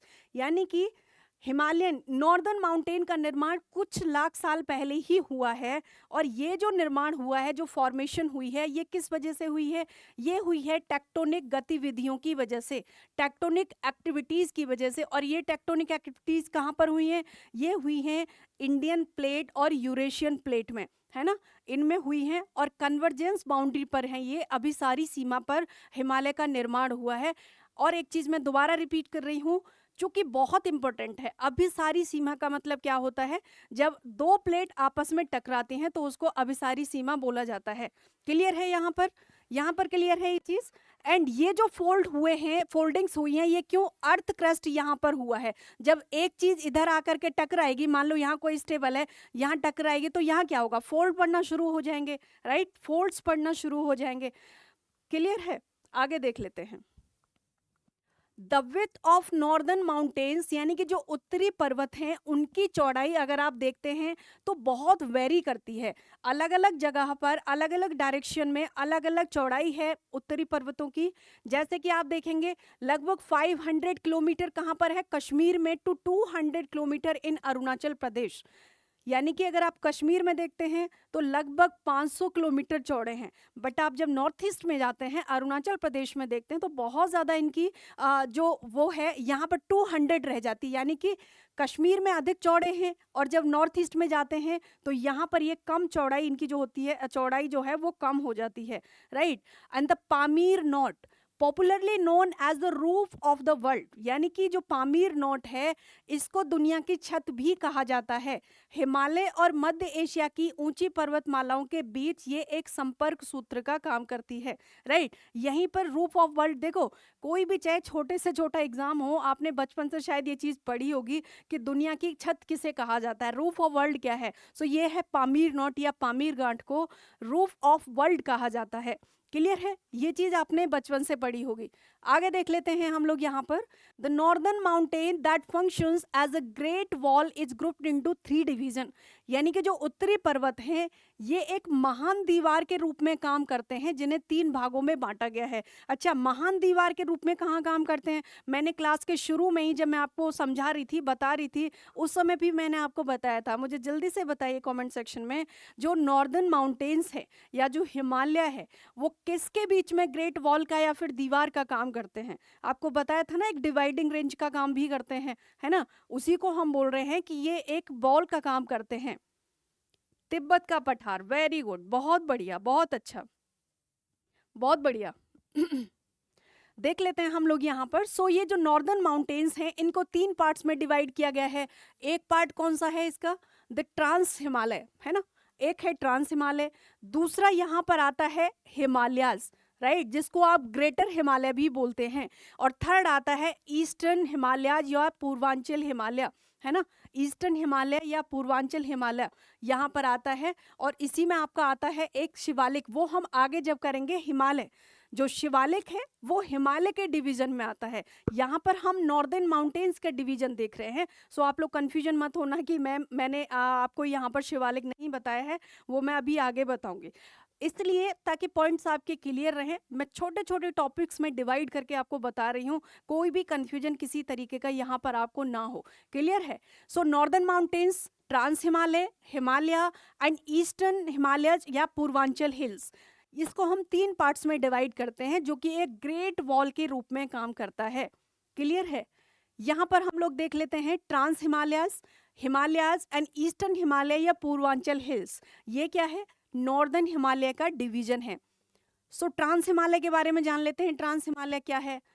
It lies to the north of the great Himalaya range. जो trans Himalaya है वो great Himalaya range के north में पड़ता है। ये चीज़ आपको ध्यान रखनी है, बहुत बार सवाल भी आता है, पूछे जाते हैं, बहुत इंपॉर्टेंट है ये आपके लिए। Clear? And it lies in Jammu and Kashmir and Tibetan प्लेटू। यानी कि जो ट्रांस हिमालय है वो कहाँ पर लाई करता है? ये जम्मू कश्मीर और तिब्बत के पठार के बीच में लाई करता है जो ट्रांस हिमालय है। यानी इसके साउथ में जम्मू कश्मीर और इसके उत्तर में क्या है, तिब्बत का पठार। उसके बीच में जो पड़ता है हिमालय उसको बोला जाता है ट्रांस हिमालय। क्लियर? उसको ट्रांस हिमालय बोला जाता है। And as its aerial extents is more in Tibet and it is also known as Tibetan Himalaya. यानी कि इसका जो एरियल एक्सपेंशन है, जो इसका क्षेत्रफल है वो तिब्बत में ज़्यादा है। ट्रांस हिमालय का एरियल एक्सटेंशन तिब्बत में ज़्यादा है, इसीलिए इसको तिब्बतन हिमालय भी बोला जाता है। यानी कि जो ट्रांस हिमालय है उसका दूसरा नाम क्या है, तिब्बतन हिमालय भी है, और उसको तिब्बतन हिमालय भी बोल सकते हैं। वाई? कारण क्या है? क्योंकि इसका एरियल एक्सटेंशन तिब्बत में ज़्यादा है, इसलिए इसको तिब्बतन हिमालय भी बोला जाता है। ये कहाँ पर? ग्रेट हिमालय के नॉर्थ में पड़ता है। अगर बात करें कि ये किस किस के बीच में पड़ता है, तो तिब्बत और जम्मू कश्मीर के बीच में लाया करता है। यहाँ तक क्लियर है आप लोगों को? आगे देख लेते हैं। So the trans Himalayas are about 40 kilometre wide in its eastern and western extremities and about 250 kilometre wide in the central part. यानी कि जब हम बात कर रहे हैं ट्रांस हिमालय की, सो ये लगभग 40 किलोमीटर चौड़ा है। कहाँ पर? ईस्ट में और वेस्ट में। यानी कि आप इसको अगर ऐसे देखेंगे तो यहाँ पर और यहाँ पर कितना, 40 किलोमीटर, 40 किलोमीटर लगभग चौड़ा है ईस्ट में और वेस्ट में। बट जब आप सेंट्रल पार्ट में आते हैं यहाँ पर लगभग 225 किलोमीटर चौड़ा है ना। सेंट्रल पार्ट में लगभग 225 किलोमीटर चौड़ा है। सो आप देखिए बीच में यहाँ से शुरू होता है, पतली स्ट्रिप है इसकी, लेकिन जैसे ही बीच में जाता है चौड़ी है, उसके बाद जब ईस्ट में आता है तो फिर ये पतला हो जाता है। And the rocks of this region, यानी कि इस क्षेत्र की जो चट्टानें हैं वो कैसी हैं? कंटेंट्स फॉसिल, यानी कि यहाँ पर जीवाश्म है। And bearing marine sediments which are underlain by tertiary granite. यानी कि ये जो क्षेत्र है ट्रांस हिमालयन वाला, यहाँ पर समुद्री तलछट वाले जीवाश्म हैं। और ये जो जीवाश्म हैं ये कौन से पीरियड के हैं? ये तृतीय ग्रेनाइट हैं, टर्शरी ग्रेनाइट्स हैं, राइट। ये चीज़ें कई बार ऐसा पूछ लेता है, वैसे अभी तक ये सवाल आया नहीं है, लेकिन फिर मैं बार बार बोल रही हूँ, ये कोई गारंटी नहीं है, कोई पॉसिबिलिटी नहीं है कि जो चीज़ अभी तक नहीं आई है क्वेश्चन में, एग्जाम में कमीशन ने नहीं पूछा है, वो आगे भी नहीं पूछेगा, है ना। आपको अपना जो स्टैंडर्ड है वो कमीशन से आगे रखना है, ताकि आप एग्ज़ाम क्रैक कर पाओ। एग्ज़ाम क्रैक तभी होगा जब आप अपनी सारे डायमेंशंस को कवर करेंगे, है ना। एक चीज़ मैं आपको बताऊं, जब यहाँ पर बोला जाता है आपसे PYQ सॉल्व करने के लिए, तो उसका मतलब क्या होता है कि आप ट्रेंड्स चेक कर लो, उसको फॉलो करना सीख जाओ और उसके आगे की चीज़ आप बनाना सीख लो, ठीक है। पिछले साल का जो ट्रेंड होता है उस पर हमेशा नहीं चला जाता है, उसको भी देखा जाता है, लेकिन आसपास की चीज़ों को भी सीखा जाता है। कि अगर मान लो ये छोड़ के, क्योंकि ऐसा तो कहीं लिखा नहीं है कि वो एक तरीके के ही सवाल बना करके देगा कमीशन आपको, ऐसा कोई लिखा नहीं है ना नोटिफिकेशन में आता है। कमीशन तो फ्री है इस चीज़ से, आप लोग क्लेम भी नहीं कर सकते हो, है ना। तो हमको क्या करना है, अपना स्टैंडर्ड रेज करना है। क्लियर है? आगे देख लेते हैं। The prominent range of trans Himalayas are. अब यहाँ पर हम कुछ रेंजेस हैं जो प्रमुख हैं, प्रोमिनेंट हैं, ट्रांस हिमालय में पड़ती हैं, वो देख लेते हैं कौन सी हैं। जास्कर रेंज, लद्दाख, कैलाश, काराकोरम, ये ट्रांस हिमालय में पड़ने वाली प्रोमिनेंट रेंज है, प्रमुख रेंज हैं, ये आपको ध्यान रखनी है। और बहुत बार क्या करता है यहाँ पर, इनका सीक्वेंस पूछ लेता है नॉर्थ टू साउथ, या तो कौन सा एक इनका क्रम लगाइए कि कौन सा किसके बाद आता है, ये चीज़ें भी आपको यहाँ पर ध्यान रखनी है। आगे देख लेते हैं। अब हम बात करेंगे हिमालय की, हिमालयस की यहाँ पर बात करेंगे। It constitutes the core part of northern mountains and it is an young fold mountain. जब भी आप हिमालय के बारे में पढ़ेंगे ये शब्द आपको हर बार आएगा। और दूसरा कौन सा है, 2 टेक्टोनिक प्लेट्स, 2 प्लेट्स कौन सी हैं, इंडियन ऑस्ट्रेलियन, क्या हुआ था, कन्वर्जेंस हुआ था। क्या हुआ था यहाँ पर? कन्वर्जेंस, या फिर इसको आप बोल सकते हो कोलाइड। दो प्लेट्स, टू प्लेट्स का यहाँ पर कोलाइड्स हुआ था, है ना। दो प्लेट्स यहाँ आपस में टकराई थी, कोलाइड हुई थी, इनका कन्वर्जेंस हुआ था, यानी हिमालय अपसारी सीमा पर है और ये एक यंग फोल्ड माउंटेन है, राइट। उत्तरी पर्वतों का मुख्य भाग है हिमालय, है ना, और ये एक युवा तहदार पर्वत है, फोल्डेड माउंटेन है। आगे देख लेते हैं। So it was formed by the movements of Eurasia land mass in the north and Gondwana land mass in the south. यानी इसका जब निर्माण हुआ था हिमालय का, तो उत्तर में यूरेशिया जो लैंड मास था, भूभाग था, और दक्षिण में गोंडवाना भूभाग के विस्थापन की वजह से हुआ। जब इनमें ब्रेकडाउन हुआ, गोंडवाना से इंडो ऑस्ट्रेलियन प्लेट जब अलग हुई, है ना, क्योंकि इंडो ऑस्ट्रेलियन में ऑस्ट्रेलिया इंडिया दोनों आते हैं, और अंगारा लैंड से जब यूरेशियन प्लेट अलग हुई, जिसमें कि यूरोप और एशिया दोनों आते हैं, जब इनका विस्थापन हुआ तो उसी की वजह से फॉर्मेशन हुई हिमालय की। क्योंकि जो इंडियन लैंड मास था वो धीरे धीरे यूरेशियन प्लेट की तरफ खिसकना शुरू हो गया, और जब ये कन्वर्जेंस हुआ आपस में, जब ये प्लेट टकराई, और अभी भी लगातार चल रहा है ये मोमेंट, तो यहीं पर ये फोल्डेड माउंटेन्स का निर्माण हुआ। अभी मुझे ऐसा लग रहा है कि अब शायद आपको क्लियर हो गया होगा फॉर्मेशन ऑफ हिमालय, है ना। अभी आई थिंक आपको क्लियर हो गया होगा। मुझे बताइए कमेंट सेक्शन में, अभी तक कोई डाउट है यहाँ पर? अभी कोई भी सवाल आएगा तो आप कर दोगे? अगर हिमालयन से रिलेटेड कोई क्वेश्चन आएगा तो आप लोग कर लेंगे? इसकी रेंज अभी हम देखेंगे, क्योंकि रेंज अभी नहीं देखी है। Very good. लेकिन ओरिजिन से रिलेटेड आई थिंक कोई प्रॉब्लम नहीं होगा आप लोगों को, राइट? ठीक है, ठीक है, वेरी गुड। सो यहाँ पर हम लोग देख लेते हैं the main divisions of Himalayas are, यानी कि हिमालय के वहां पर हमने डिवीजन क्या देखे थे? नॉर्दर्न माउंटेन्स के डिवीजन देखे थे, जिसमें कि हमने ट्रांस हिमालय देखा था, हिमालय देखा था, एंड नॉर्दर्न आपने ईस्टर्न माउंटेन्स या फिर पूर्वांचल हिल्स देखे थे, वो नॉर्दर्न माउंटेन्स के डिवीजन थे। यहाँ पर हम क्या देख रहे हैं? Main division of Himalayas, Himalaya के मुख्य डिवीजन देख रहे हैं, मुख्य प्रभाग देख रहे हैं यहाँ पर। सो इसका जो फर्स्ट डिवीजन है वो क्या है? ग्रेटर हिमालय। ग्रेटर हिमालय हिमालय का एक भाग है। उसके बाद सेकंड क्या आता है यहाँ पर? लेसर हिमालय या हिमालयास या फिर हिमाचल, ठीक है, लेसर हिमालय। और थर्ड यहाँ पर क्या आता है? आउटर हिमालय या शिवालिक, यानी कि शिवालिक को आउटर हिमालय भी बोला जाता है, और जो लेसर हिमालय है इसको हिमाचल भी बोला जाता है, ठीक है। तो ये डिवीजन है किसकी? हिमालय की। ग्रेटर हिमालय इसका फर्स्ट पार्ट है। क्लियर है ये चीज? अब आप नॉर्दर्न माउंटेन्स एंड हिमालय के डिवीजन आप लोगों को क्लियर है? यहां पर आप देखिए, ये आप लोगों को विजिबल है यहाँ पर? आई होप थोड़ा सा कम विजिबल है, मुझे ऐसा लग रहा है। बताइए मुझे कमेंट सेक्शन में, ये आपको विजिबल है या थोड़ा सा यहाँ पे देखने में प्रॉब्लम आ रहा है?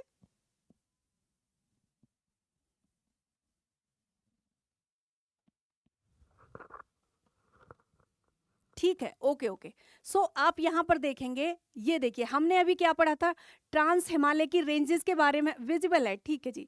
ट्रांस हिमालय की रेंजेस के बारे में पढ़ा था। ये है काराकोरम रेंज, है ना, ये है लद्दाख रेंज, ये जास्कर रेंज है यहाँ पर, और ये है कैलाश रेंज, ठीक है, ये कैलाश है यहाँ पर।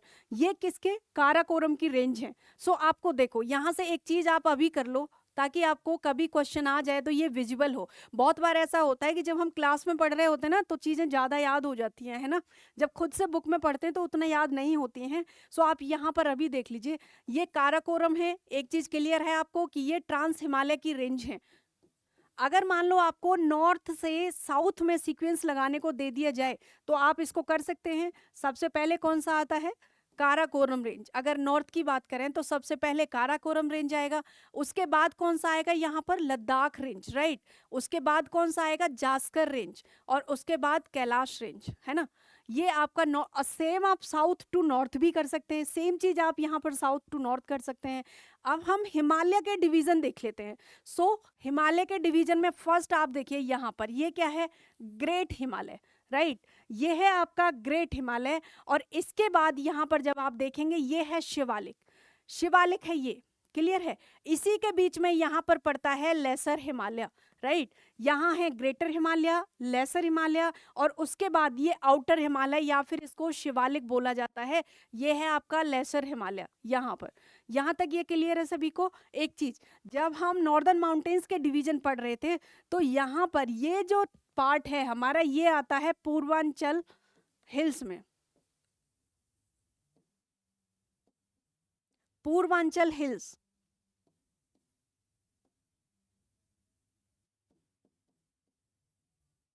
राइट ये वाला जो पार्ट है ये आता है पूर्वांचल हिल्स में या नॉर्थ ईस्टर्न माउंटेन्स में। क्लियर है? आगे देखते हैं। सो द ग्रेटर हिमालयाज और द हिमाद्री, यानी कि हम क्या देख रहे हैं? Division of Himalaya. So Himalaya का जो पहला डिवीजन है वो कौन सा है? वो है ग्रेटर हिमालय। अभी हमने देखा ये फर्स्ट डिवीजन ऑफ हिमालय है ग्रेटर हिमालय। इसको हम हिमाद्री भी बोलते हैं, ग्रेटर हिमालय को दूसरा नाम हिमाद्री भी है। सो आप ये भी ध्यान रखिए। देख लेते हैं इसके बारे में कुछ points. So the greater Himalayas rise abruptly like a wall north in the of the lesser Himalaya, यानी कि जो ये ग्रेटर हिमालय है ये लेसर हिमालय के नॉर्थ में एक वॉल की तरह काम करता है, अचानक से उभरता है एक वॉल की तरह, है ना, एक दीवार की तरह लेसर हिमालय के नॉर्थ में। इसीलिए जब हम यहाँ पर देख रहे थे ये ग्रेटर हिमालय है और इसके यहाँ पर है लेसर हिमालय, इसके नॉर्थ में अचानक से ये उभरता है ग्रेटर हिमालय यहाँ पर। इसके साउथ में क्या है? आउटर हिमालय या फिर शिवालिक, शिवालिक उसके साउथ में है। क्लियर है?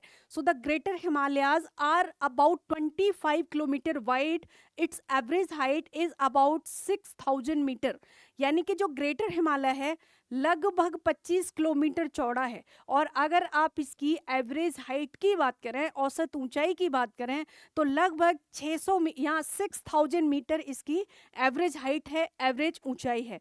क्लियर है? यहाँ पर आगे देख लेते हैं। So the greater Himalayas receive lesser rainfall as compare to the lesser Himalaya and the Shivalik. देखो अब ये जो स्टेटमेंट आप पढ़ रहे हो ना, यहाँ पे ये जो चीज़ पढ़ रहे हो, यही चीज़ें आपको ध्यान रखने वाली हैं और यही फोकस करने वाली हैं, क्योंकि जब क्वेश्चन आता है तो ऐसे ही आते हैं।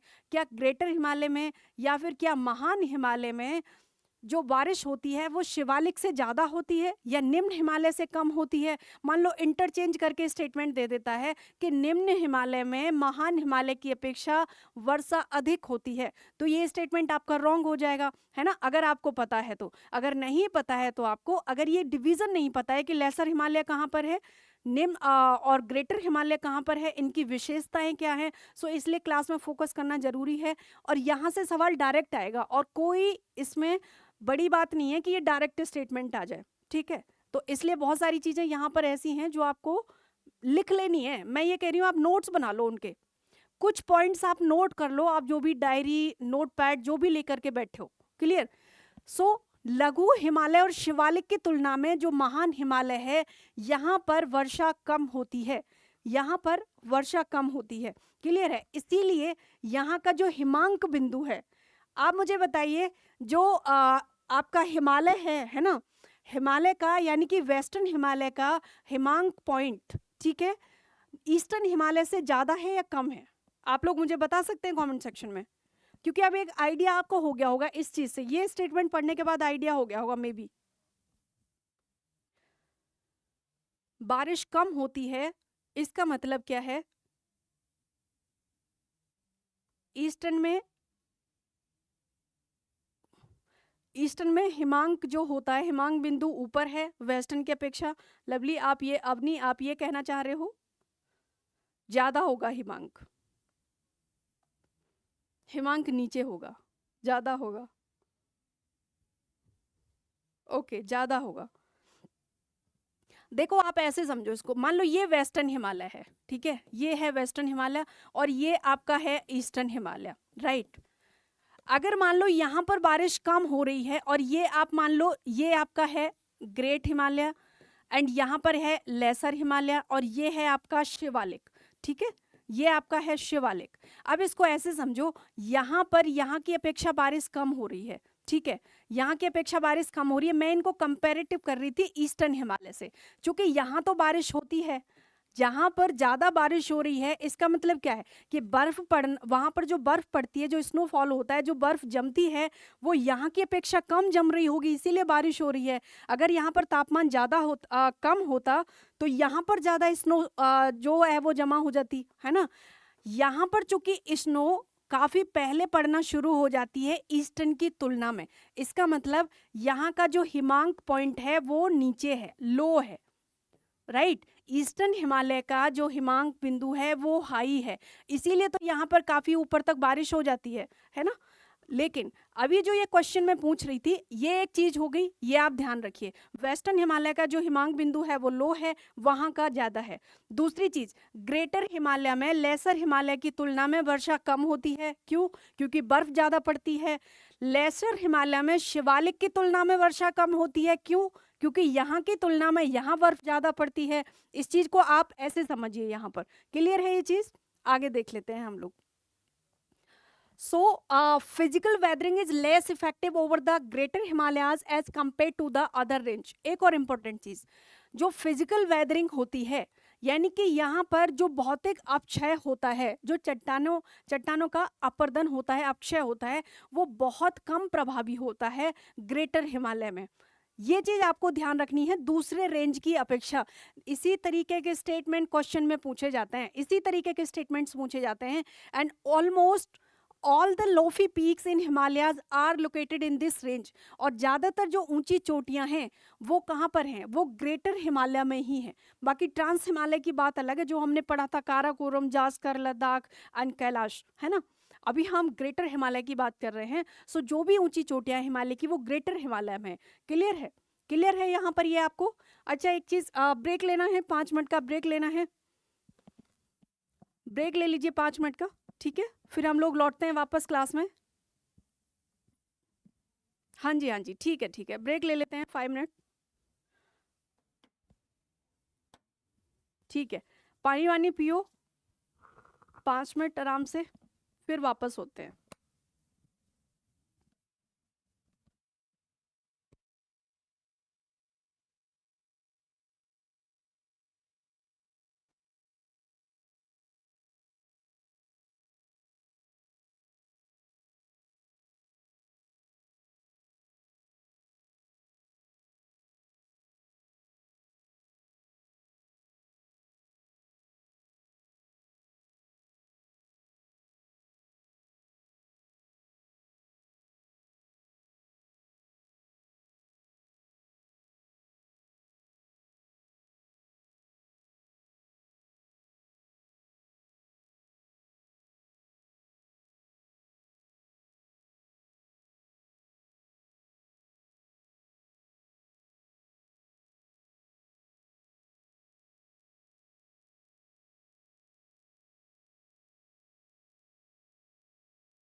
मेरी आवाज आ रही है आप लोगों को आगे सभी वापस?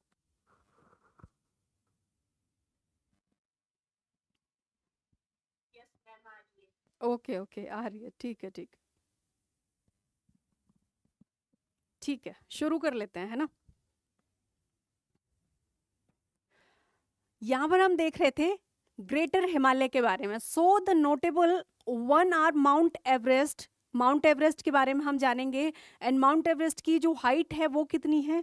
लगभग 8,848 मीटर, है ना। And Kanchenjunga is 8,586 metre, right. आपको पता है बहुत बार हाइट के अकॉर्डिंग भी इनको लिस्टेड करने के लिए बोला जाता है कई सारे एग्जाम्स में कि इनमें से इनके क्रम, इनकी ऊंचाई के आधार पर असेंडिंग या डिसेंडिंग, वो डिपेंड करता है कि सवाल किस तरीके का पूछा गया है, उस पर असेंडिंग ऑर्डर में लगाइए या फिर डिसेंडिंग ऑर्डर में लगाइए। सो जब हम क्लास में पढ़ रहे हैं तो आप लोगों को क्या करना है, इसीलिए मैं कह रही हूँ डायरेक्शन की बात आती है तो भी नोट कर लेना है, हाइट की बात आती है तो भी नोट कर लेना है, ताकि आपको फिर जब आप पलट के अपने नोट्स देखोगे ना तो वो रिवाइज करने में आसानी होगी, अलग से लिखना नहीं पड़ेगा फिर आप लोगों को। क्लियर है? सो नोटेबल वन आर, यहाँ पर माउंट एवरेस्ट भी आपकी कहाँ पर पड़ती है? ग्रेटर हिमालय में। एंड कंचनजंगा 8,586 मीटर हाइट है। And mount Everest is located in Nepal and Kanchenjunga is located between Nepal and Sikkim. बहुत बार इनकी लोकेशन भी पूछ लेता है, स्थिति भी पूछ लेता है कि कौन सा जो माउंटेन है वो कहाँ पर स्थित है। माउंट एवरेस्ट कहाँ पर है? नेपाल में। एंड कंचनजंगा कहाँ पर है? Between the Nepal and Sikkim. मुझे जल्दी से कमेंट सेक्शन में बताइए, माउंट एवरेस्ट पर सबसे पहले, माउंट एवरेस्ट पर चढ़ने वाले सबसे पहले महिला या पुरुष यानी कि पर्सन कौन है ना, कौन थे? मुझे नाम कमेंट सेक्शन में बताइए जल्दी से आप लोग। बहुत बेसिक चीज है, पता होना चाहिए हमको। मैं बात कर रही हूँ माउंट एवरेस्ट पर सबसे पहले, मैं इंडिया की या किसी विशेष देश की बात नहीं कर रही हूँ।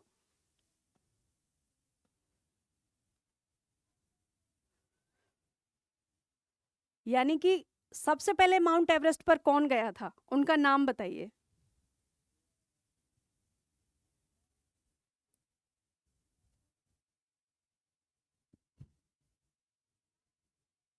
अच्छा, ऊपर आया है थोड़ा सा। देखो, बिछेंद्री पाल तो भारत की थी, है ना। पहली भारतीय थी बिछेंद्री पाल जो माउंट एवरेस्ट पर गई थी, फर्स्ट इंडियन।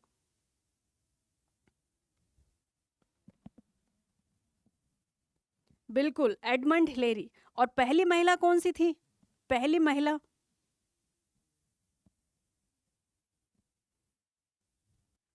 कमेंट सेक्शन में बताना सबसे पहले माउंट एवरेस्ट पर जाने वाले यानी कि वर्ल्ड के फर्स्ट पर्सन कौन थे और सबसे पहली महिला कौन थी। भारत की तो आपने बता दिया, बिछेंद्री पाल थी, ठीक है। कमेंट सेक्शन में बताइएगा। अब हम देखो, एक चीज मैं आपको बताऊं, चूंकि हम यहाँ पर कंचनजंगा के बारे में पढ़ रहे हैं और बहुत बार कंचनजंगा से सवाल पूछा जाता है, बहुत ज्यादा इंपॉर्टेंट है। क्या इंपॉर्टेंस है इसकी वो हम यहाँ पर देख लेते हैं अभी थोड़ा सा कंचनजंगा के बारे में। सबसे पहले आप ये जान लो, कंचनजंगा एक तो माउंटेन है, इसकी हाइट भी हमने यहाँ पर देखी, कहाँ पर स्थित है? नेपाल और सिक्किम के बीच में स्थित है।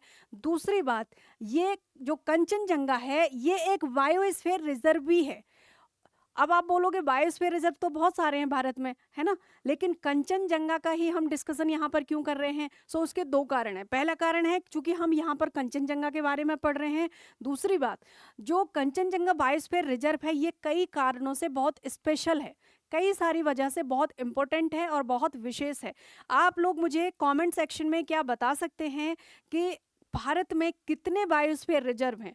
कितने बायोस्फीयर रिजर्व हैं? वेरी गुड, बहुत बढ़िया अवनी, मिक्स्ड। बिल्कुल, मैं बायोस्फीयर रिजर्व की बात कर रही हूँ। 18, वेरी गुड, बहुत बढ़िया सुजाता, बहुत अच्छा। हाँ जी, 18, 18 बायोस्फीयर रिजर्व हैं भारत में। बहुत बढ़िया, बहुत अच्छा, अच्छा पढ़ रहे हो आप लोग, है ना। Kanchenjunga Biosphere Reserve has become 11th biosphere reserve from India that has been included in the UNESCO designated World Network of Biosphere Reserve.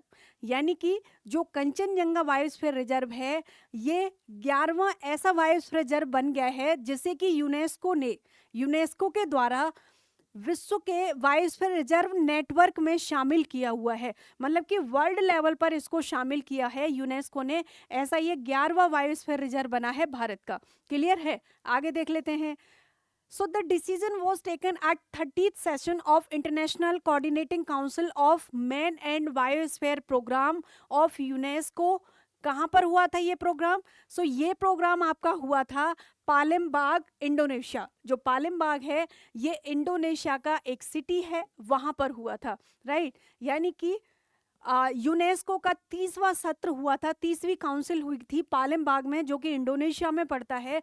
और यहीं पर ये डिसाइड किया गया था कि जो कंचनजंगा बायोस्फीयर रिजर्व है उसको यूनेस्को के वर्ल्ड बायोस्फीयर रिजर्व की सूची में नेटवर्क में लिस्टेड किया जाएगा। और ये 11वां ऐसा बायोस्फीयर रिजर्व बना भारत का। इसका मतलब 10 पहले से ऐसे बायोस्फीयर रिजर्व हैं जिनको कि यूनेस्को ने वर्ल्ड लेवल पर लिस्टेड किया हुआ है, ठीक है। दूसरी चीज यहाँ पर देख लेते हैं। Kanchenjunga national park was designated as a world heritage site in 2016 under the mixed category. Mixed का मतलब क्या है? Mixed heritage sites content element of both, यानी कि natural and cultural significance.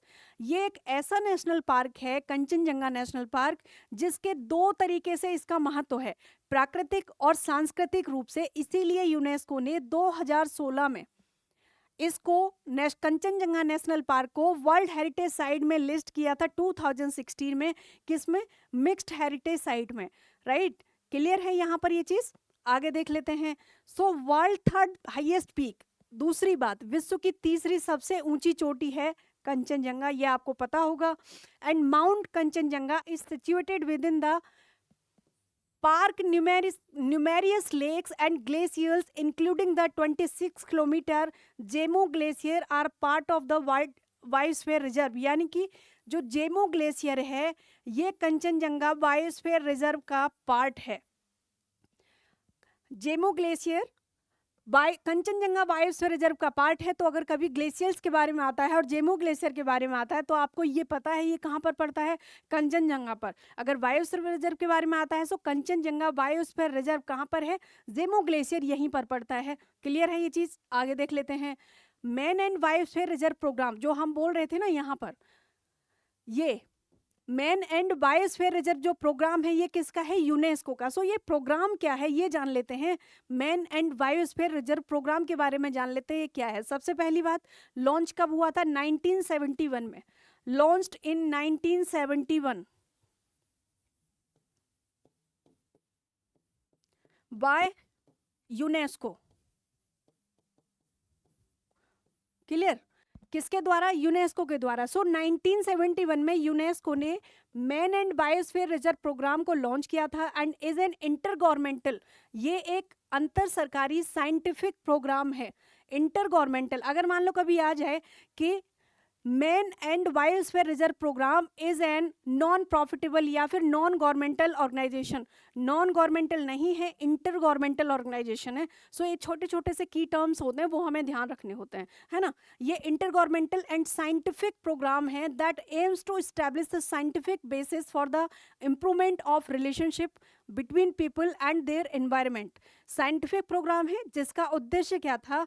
Scientific आधार पर, यानी कि वैज्ञानिक आधार पर यहाँ पर वहाँ के जो लोग हैं उनके पर्यावरण के साथ एक रिलेशनशिप, साइंटिफिक रिलेशनशिप इससे इम्प्रूव होगी। यही इसका आधार था जो man and biosphere reserve programme चला था, यूनेस्को ने लॉन्च किया था 1971 में, ठीक है।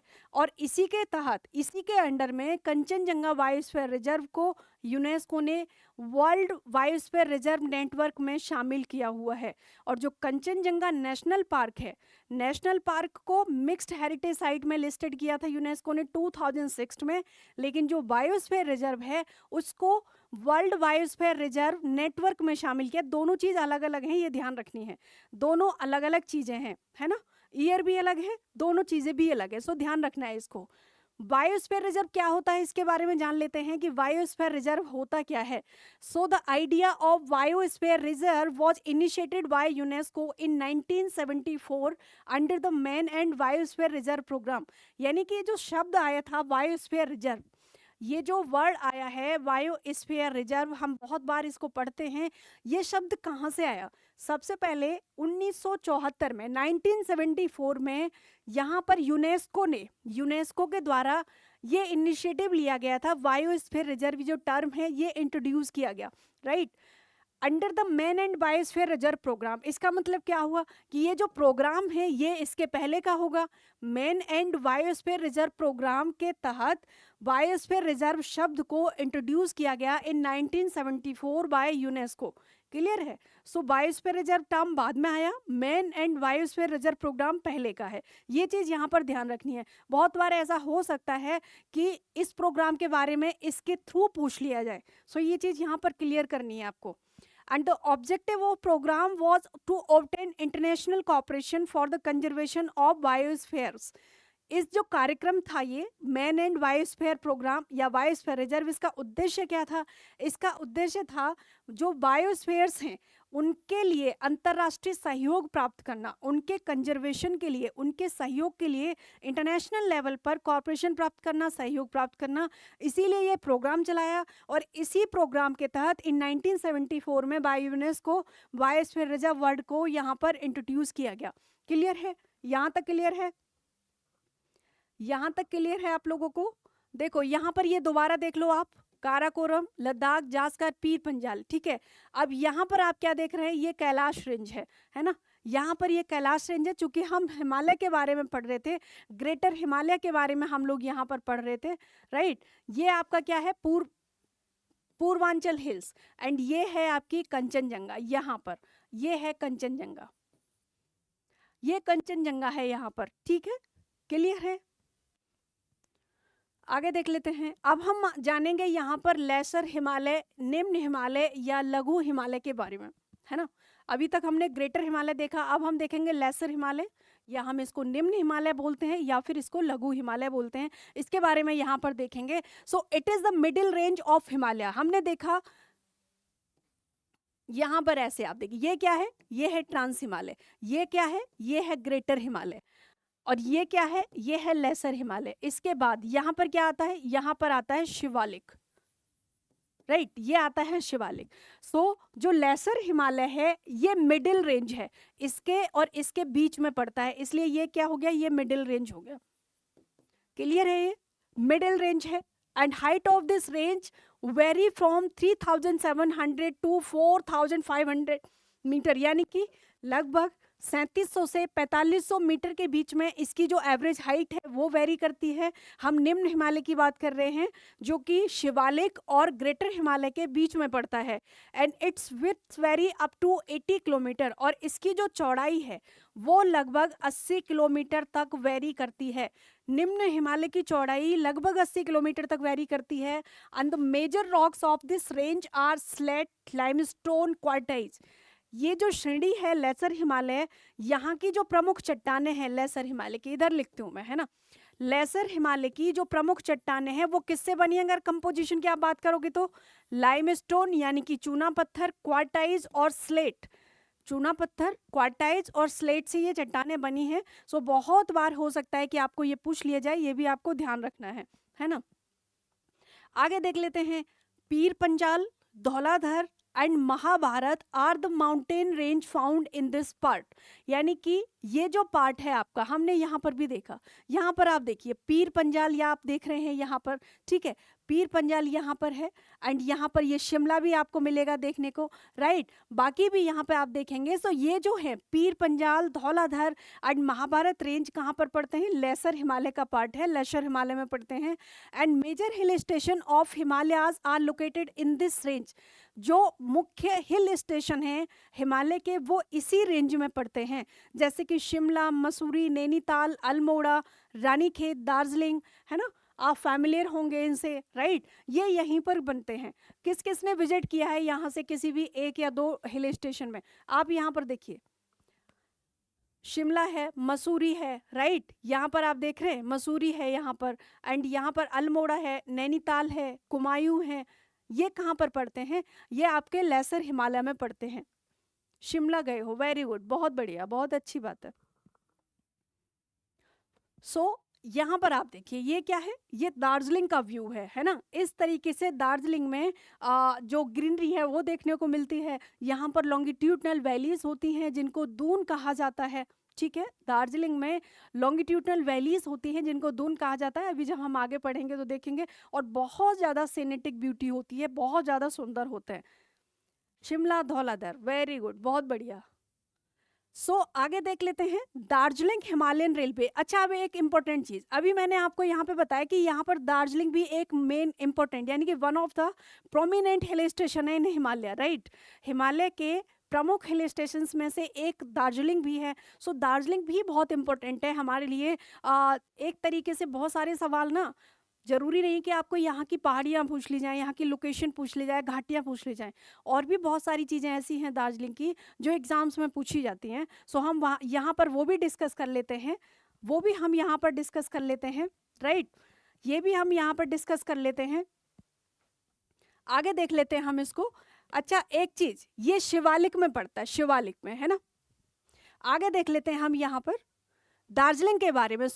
DHR, ये आप क्या पढ़ रहे हैं? DHR, दार्जिलिंग हिमालयन रेलवेज, इसको शॉर्ट में बोलते हैं DHR। क्यों इंपॉर्टेंट है हमारे लिए, हम पढ़ क्यों रहे हैं, वो जान लेते हैं यहाँ पर। DHR यानी कि Darjeeling Himalayan railway was built in British era between 1879 to 1881।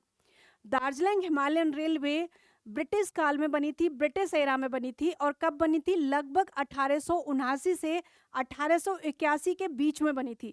1879 to 1881 के बीच में बनी थी आपकी दार्जिलिंग हिमालयन रेलवे। क्लियर है? एक चीज, अगर मान लो यहाँ से आपसे पूछ लिया जाए, देखो कुछ चीजें ऐसी होती हैं, जरूरी नहीं है कि हम जो पढ़ रहे हैं हम केवल वहीं पर, हमको वही चीज़ें वहीं से सवाल आएंगे। बहुत सारी हमें आसपास की चीज़ें भी कवर करनी पड़ेंगी, है ना। तभी हम अपनी जब रेंज बढ़ाएंगे तभी तो हम उस लेवल पर पहुंच पाएंगे कि अगर सवाल आ जाए यहाँ से कोई भी तो हम क्रैक कर पाएँ उसको। इसीलिए यहाँ पर मैंने आपको कंचनजंगा के बारे में एडिशनल बताया एंड दार्जिलिंग के बारे में भी बता रही हूँ कि अगर मान लो ज्योग्राफी से हट करके कोई थोड़ा सा एक्स्ट्रा चीज़ें भी आपके पास आ जाती हैं, आपके सामने आ जाती हैं क्वेश्चंस में, तो भी आप उन चीज़ों को अटेम्प्ट कर पाओ। क्लियर है? And Darjeeling Himalayan railway located in the foothills of the Himalayas in West Bengal, यानी कि वेस्ट बंगाल में हिमालय के फुट हिल्स में लोकेटेड है दार्जिलिंग हिमालयाज। वैसे आपको पता है दार्जिलिंग वेस्ट बंगाल में ही है, राइट, हिल स्टेशन है। And it was declared UNESCO United Nations, ये फुल फॉर्म है यूनेस्को की, आपको पता होना चाहिए। United Nations Educational Scientific and Cultural Organization world heritage site in 1999, यानी कि 1999 में जो दार्जिलिंग हिमालयन रेलवे है इसको यूनेस्को ने अपने इसमें शामिल किया था, डिक्लेयर किया था साइट में। क्लियर है आपको? दूसरी चीज यहाँ पर हम लोग देख लेते हैं, other mountain railways declared as world heritage site. जैसे यूनेस्को ने 1999 में 1999 में दार्जिलिंग हिमालयन रेलवे को वर्ल्ड हेरिटेज में शामिल किया था, उसी तरीके से दूसरे ट्रेन्स हैं, दूसरे भी रेलवेज हैं जिनको शामिल किया गया है। और बहुत बार एग्जाम्स में पूछ लिया जाता है, आपको पता होना चाहिए। इनमें से कौन से हैं? पहला है Nilgiri mountain railway, located in the Nilgiri of Tamil Nadu, south India में।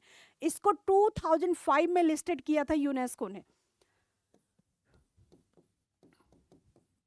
2005 में इसको शामिल किया था। आप लोग इसकी एक बार नोट कर लेना, ये चीज़ है ना, कुछ चीज़ें हमें पता होना बहुत ज़रूरी है। और दूसरी क्या है? कालका Shimla railways located in the हिमा, ये कहाँ पर है?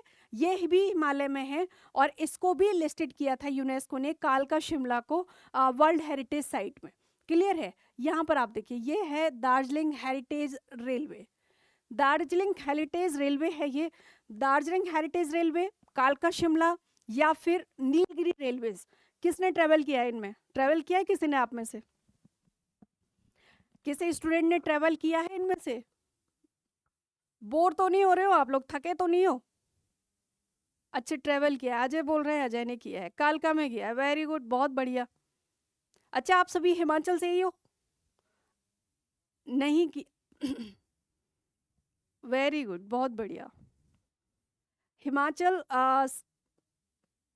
सभी स्टूडेंट हिमाचल से हैं या हिमाचल से बाहर से भी अगर कोई है तो एक बार बताइए मुझे, हिमाचल से बाहर से कोई है तो देख लेते हैं हम लोग आगे। यूनेस्कोज वर्ल्ड हेरिटेज क्या होता है ना, यूनेस्को की विश्व विरासत स्थल क्या होता है, इसके बारे में जान लेते हैं कि यूनेस्कोज वर्ल्ड हेरिटेज साइट क्या है। यूनेस्को का world heritage site, okay, Himachal Hamirpur देख लेते हैं। So a world heritage site is placed that is listed by UNESCO for its special culture और फिजिकल सिग्निफिकेंस, यानी कि जो विश्व धरोहर स्थल होता है ये वो जगह होती है, वो स्थान होता है जिसे यूनेस्को के द्वारा उसके विशेष सांस्कृतिक या फिर भौतिक फिजिकल सिग्निफिकेंस के लिए लिस्टेड किया जाता है। यानी कि जब यूनेस्को किसी प्लेस को, किसी स्टेशन को, किसी रेलवे को, किसी प्रोडक्ट को या किसी मॉन्यूमेंट को लिस्टेड करती है तो वो इसलिए लिस्टेड करती है क्योंकि उसकी कुछ फिजिकल सिग्निफिकेंस होते हैं और कुछ कल्चरल सिग्निफिकेंस होते हैं, इसलिए उसको लिस्टेड किया जाता है। क्लियर है, इसीलिए उसको लिस्टेड किया जाता है। अच्छा, कालका में किया है, वेरी गुड, बहुत बढ़िया। And India has 40 world heritage sites and 32 cultural and 7 natural and 1 mixed. Bharat में 40 वर्ल्ड हेरिटेज साइट हैं जिनमें से कि 32 कल्चरल सिग्निफिकेंस हैं, जो 32 साइट्स हैं उनकी, एंड 7 ऐसे हैं जो प्राकृतिक सिग्निफिकेंस रखते हैं और एक ऐसा है जो मिक्स्ड है। ये मिक्स्ड जो है इसका नाम बताइए क्या है, मिक्स्ड हेरिटेज साइट का नाम बताइए क्या है। अभी अभी जस्ट हमने डिस्कस किया था, आप लोगों को याद है? आई एम होपफुल कि सभी को पता होगा, सभी बता दोगे, है ना। कंचनजंगा, वेरी गुड, बहुत बढ़िया, बहुत अच्छा। आगे देख लेते हैं। So the major passes in the Himalayas, Himalaya में अब हम कुछ प्रमुख दर्रे देख लेते हैं, है ना। बहुत सारे पासेस हैं हिमालय में, उनके बारे में बात कर लेते हैं, ठीक है। सो आपने देखा होगा, अगर आप में से कुछ स्टूडेंट ऐसे होंगे जिनको देखने का शौक होगा, बहुत सारे ऐसे भी होंगे जिनको राइडिंग का शौक होगा। अच्छा, आप में से कोई यहाँ पर ऐसे हैं जिनको राइडिंग का शौक है? राइडिंग का शौक है, ऐसे हैं यहाँ पर कोई आप में से राइडिंग किए है? क्योंकि आप तो हिमाचल में रहते हो, है ना, और बहुत ही सुंदर, बहुत ब्यूटीफुल स्टेट है, बहुत ही सुंदर जगह है। सो आपके लिए तो बहुत इजी हो जाता है कि जो पासेस हैं वहाँ पर, या राइडिंग, क्योंकि राइडिंग का शौक वहीं पर होता है जो प्लेस थोड़े से एडवेंचरस होते हैं। क्लियर, किया है आप में से किसी ने तो बताइए मुझे। अच्छा, डर लगता है, हाँ डर तो लगता है क्योंकि वो थोड़ा सा होता है, क्योंकि बहुत सारी वहाँ पर वैल्यूज होंगी, फिर क्योंकि बहुत डिफिकल्ट होता है। सो हर को, इसीलिए हर काम हर कोई नहीं कर सकता, है ना, इसीलिए बोला जाता है। अच्छा, मैं कहाँ से हूँ मैं बताऊंगी अभी आपको, अभी और थोड़ी सी क्लास करते हैं फिर मैं बताऊंगी साथ में आपको मैं कहाँ से हूँ। लेकिन ये सच बात है कि हर काम हर कोई नहीं कर सकता, इसलिए बहुत सारी चीज़ें ऐसी होती हैं जिनमें किसी को डर लगता है और किसी को मज़े आते हैं, एडवेंचर करना अच्छा लगता है, बट करना चाहिए, है ना। बोलते हैं ना, डर के ही आगे जीत है। अच्छा, मनाली टू लेह लद्दाख किया है, वेरी गुड, बहुत बढ़िया, हरी कृष्ण, वेरी गुड, बहुत अच्छा। बिहार से हो क्या मैम? सुषमा बोल रही है, नहीं मैं बिहार से नहीं हूँ, है ना, इंडिया से ही है ये मान लो, ठीक है, आपके पड़ोसी ही हैं, है ना, ठीक है। सो देख लेते हैं major passes in the Himalaya आज। यहाँ पर हम जान लेते हैं हिमालय के प्रमुख दर्रे कौन से हैं। सो यहाँ पर आप देखिए, काराकोरम पास, काराकोरम पास कहाँ पर पड़ता है? जम्मू एंड कश्मीर में। जोजिला पास है, ये इंपॉर्टेंट पासेस हैं, इंपॉर्टेंट पासेस हैं। काराकोरम पास है, जोजिला पास, शिपकीला पास, बोमडीला पास कहाँ पर है? अरुणाचल प्रदेश। बहुत बार क्वेश्चंस आते हैं और यहाँ से सवाल जरूर पूछे जाते हैं, यहाँ से सवाल जरूर पूछे जाते हैं, राइट। सो ये चीज़ आपको ध्यान रखनी है, शिपकीला पास, बोमडीला पास, नाथुला पास एंड जेलेपा पास। क्लियर है, ये हैं आपके हिमालय के प्रमुख दर्रे, काराकोरम, जोजिला, शिपकीला, बोमडीला, नाथुला एंड जेलेपा। क्लियर है, यूके से, सही है, गैस करो, आप लोग गैस करो फिर बताओ, ठीक है, गैस करो, अच्छा है। लेकिन अभी क्लास में फोकस कर लो, फिर बात करेंगे किसी दिन, आराम से बात कर लेंगे, अभी तो काफी दिन हमारे पास है, हम साथ में, डोंट वरी। अच्छा, मैं आपको सारी चीज़ें बताऊँगी, डोंट वरी, क्योंकि अब तो हम डेली मिलेंगे, है ना? डेली मिलेंगे, राइट? और इसी के साथ मैं आपको एक चीज़ बताऊँ, कोई भी डाउट आपको किसी भी तरीके का हो, उस समय ज़रूर कॉन्टैक्ट करना, क्योंकि जो भी हम क्लास में पढ़ रहे हैं, उसमें आपको कोई प्रॉब्लम नहीं आना चाहिए, ठीक है? मैं बीच-बीच में आपको ये बताती रहती हूँ कि आप डाउट्स क्लियर कर लेना, अगर कोई भी आपको डाउट हो किसी भी तरीके का। मेजर पासेस ऑफ हिमालय यहाँ पे देख लेते हैं, काराकोरम, जोजिला पास, शिपकीला पास, बोमडिला पास, नाथुला पास एंड जेलेपा पास। यहाँ पर ये देख लीजिए आप, इम्पोर्टेंट पासेस ऑफ हिमालयाज़। यहाँ पर आप देखेंगे ये है आगिल पास एंड यहाँ पर है खारदुंगला पास, चांगला पास, लनकला, है ना? एंड यहाँ पर आप देखिए ये है शिपकीला, माना पास, लिपुलेख, राइट? नीति पास है ये यहाँ पर। एंड यहाँ पर आप देखिए ये है बारालाचा पास, है ना? अच्छा एक बात बताओ, बारालाचा, खारदुंगला, चांगला, यहाँ पर आप गए होगे ना जब आपने ट्रिप किया होगा तो? बनिहाल पास यहाँ पर है, जोजिला पास यहाँ पर है, ये है रोहतांग पास, रोहतांग पास। अच्छा एक बात बताओ, रोहतांग पास के पास एक बहुत ही, बारालाचा गए हैं, वेरी गुड, बहुत बढ़िया। रोहतांग पास, रोहतांग में एक बहुत ही सिग्निफिकेंट चीज बनी है, वो क्या है? अटल टनल, वेरी गुड, बहुत बढ़िया मनप्रीत, बहुत अच्छा। ब्यास कुंड है, अटल टनल है, हाँ मैं अटल टनल के बारे में पूछ रही थी, वेरी गुड, बहुत बढ़िया। स्मार्ट हो आप सभी, है ना? अच्छी बात है ये। देखो मैं एक चीज की गारंटी दे रही हूँ आपको, अगर आपने क्लास कंसिस्टेंसी के साथ लगातार की और नोट्स अच्छे से पढ़े, और उसके बाद मैं बहुत सारे क्वेश्चंस भी आपको कराऊंगी, नोट्स में क्वेश्चंस आपको मिल रहे होंगे, उसके बाद मैं आपको क्वेश्चंस भी दूंगी बहुत सारे। अगर आपने ये चीज़ें क्लियर कर ली, और मैं PYQs भी आपके कराऊंगी, right? Previous year question papers भी दूंगी सॉल्व करके। बस आप वो सारी चीज़ें कर लेना और रिवीजन करते रहना, आपका क्लियर होगा एग्जाम जरूर। और जब आपका एग्जाम क्लियर होगा ना, फिर एक बार बता ज़रूर देना, ठीक है, कि आपका एग्ज़ाम क्लियर हो गया है, तो ये मेरे लिए भी अच्छी चीज़ होगी और मुझे बहुत अच्छा लगेगा, ठीक है? आगे देख लेते हैं, इसीलिए हमारे लिए पढ़ना ज़्यादा ज़रूरी है। बीच में 1-2 मिनट ठीक है, क्योंकि 2 घंटे की क्लास होती है, मे बी थोड़ा-सा हैवी फ़ील हो सकता है। अच्छा स्वीट लेके आएँगे, बिल्कुल, आप आना, आपको स्वीट हम खिला देंगे यहाँ पे। आप बस एग्ज़ाम क्रैक करके आना, ये बताना कि आपका एग्ज़ाम हो गया है, डोंट वरी। खैबर पास के बारे में जान लेते हैं। Which connects Pakistan and Afghanistan, जो खैबर पास है ये पाकिस्तान और अफगानिस्तान को कनेक्ट करता है। And Bolan pass and Pakistan are important passes of Indian subcontinent. जो बोलन पास है ये पाकिस्तान में है और इंडियन सब कॉन्टिनेंट का ये सबसे ज़्यादा इम्पोर्टेंट पास है। खैबर के बारे में जान लो, ये पाकिस्तान और अफगानिस्तान को कनेक्ट करता है, ठीक है? यहाँ पर आप देख लीजिए, यहाँ पर आप देख लीजिए, ये है बोलन पास, यहाँ पर ये है खैबर पास, जो कि कनेक्ट करता है पाकिस्तान और अफगानिस्तान को। एंड ये इंडियन सब कॉन्टिनेंट का मेजर पास है। बाकी आप यहाँ पर देख सकते हैं लनकला, चांगला, खारदुंगला, है ना, पेंसी, बारालाचा एंड रोहतांग पास यहाँ पर है, बनिहाल पास है, पीर पंजाल, जोजिला है, राइट? आगिल पास ऊपर है, काराकोरम पास वहाँ पर है, क्लियर? अब हमारा जो थर्ड आता है वो आता है द आउटर हिमालय या शिवालिक। अब हम पढ़ेंगे शिवालिक के बारे में या आउटर हिमालय के बारे में। जान लेते हैं यहाँ पर, the Shivalik extend from Jammu and Kashmir to Assam and it is partially made by debris brought by the Himalayan reverse.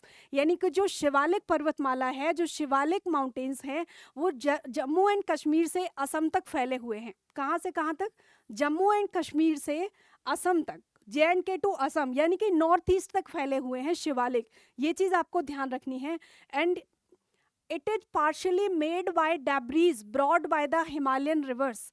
आंशिक रूप से ये जो हिमालयन नदियां हैं उनके द्वारा जो डेब्रीज लाए जाते हैं, जो मलबे लाए जाते हैं, उनसे बने हुए हैं, है ना? पार्शली, ये नहीं कि बस उसी से बने हुए, इसलिए बोला गया partially made of debris by Himalayan river, right?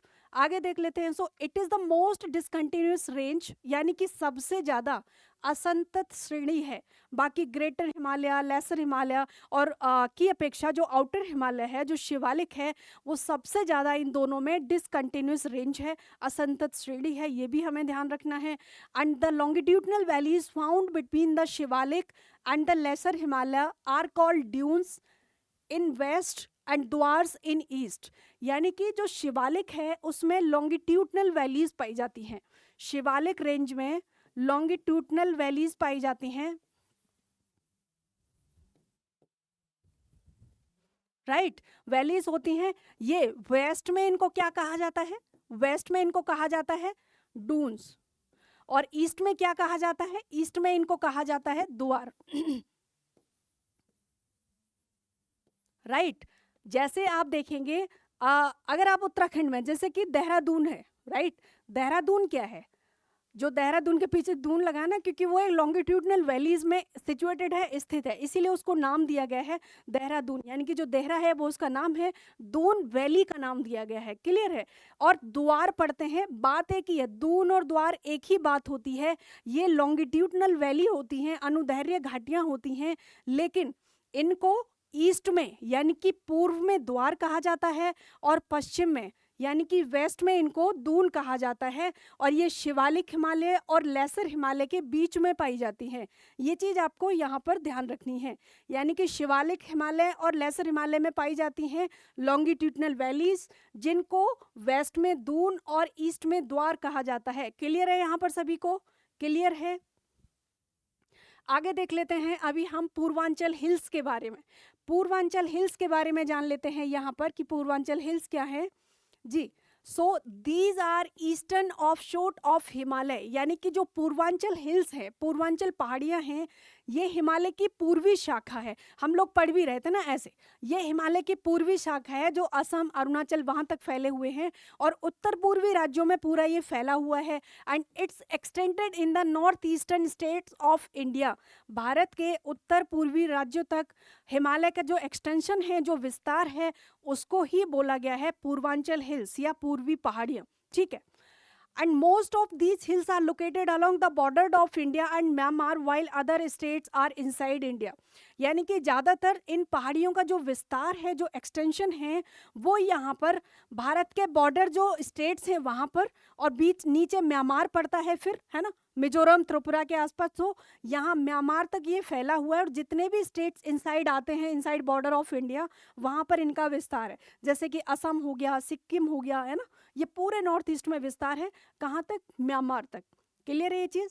ऐसे ही स्टेटमेंट आते हैं कि पूर्वांचल पहाड़ियों का विस्तार कहाँ से कहाँ तक है, किस किस राज्यों में फैले हुए हैं। ठीक है? सो ये चीज़ें ध्यान रखनी है, बिल्कुल क्लियरली ध्यान रखना है अभी यहाँ पर इनको। यहाँ पर कुछ एग्जाम्पल्स हम लोग देख लेते हैं पूर्वांचल हिल्स का। Dafla hills, Abor hills, Mishmi, Patkai Bum, Naga hills, Manipur hills, Mizo hills, Tripura hills, Mikir hills, Garo, Khasi, Jaintia are the hills which are collectively known as Purvanchal hills. यानी कि ये जो पहाड़ियाँ हैं, इनको कलेक्टिवली संयुक्त रूप से कहा जाता है पूर्वांचल हिल्स। क्लियर है? सो कोई एक पहाड़ी को पूर्वांचल हिल नहीं कहा जाता है, बल्कि इंडिया के जो नॉर्थ ईस्टर्न स्टेट्स हैं, जो उत्तर पूर्वी राज्य हैं, उनमें जो भी पहाड़ियाँ पड़ती हैं, उनको संयुक्त रूप से collectively they are called Purvanchal hills. संयुक्त रूप से उनको कहा जाता है पूर्वांचल या पूर्वी पहाड़ियाँ। क्लियर है यहाँ तक? यहाँ तक कोई डाउट किसी स्टूडेंट को? यहाँ तक कोई डाउट है तो मुझे बताइएगा आप लोग। आगे देख लेते हैं हम लोग। यहाँ पर देखिए, ये क्या है? दफला हिल्स। यहाँ पर क्या है? गारी, खासो एंड जैंतिया, गारो, खासी, जैंतिया, ये पहाड़ियाँ हैं। एक चीज़ और मैं आप क्लियर है? ओके, एक चीज़ और मैं आपको बता दूं, ये है गारो। देखो, आई होप आपको ये विजुअल होगा। ये है गारो, यहाँ पर खासी, और ये है यहाँ पर जैंतिया, यहाँ पर है जैंतिया। अब देखो, सबसे पहले आप यही देख लो, 1 2 3, इनका वेस्ट टू ईस्ट सीक्वेंस देख लो।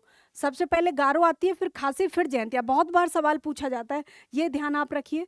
उसके बाद आप जान लो, यहाँ से देखो ब्रह्मपुत्र कहाँ से निकलती है? यहाँ से, तिब्बत के पठार से ब्रह्मपुत्र निकलती है, अरुणाचल प्रदेश से होते हुए असम में बीचों बीच से ये गुजरती है ब्रह्मपुत्र, ये भी जान लो।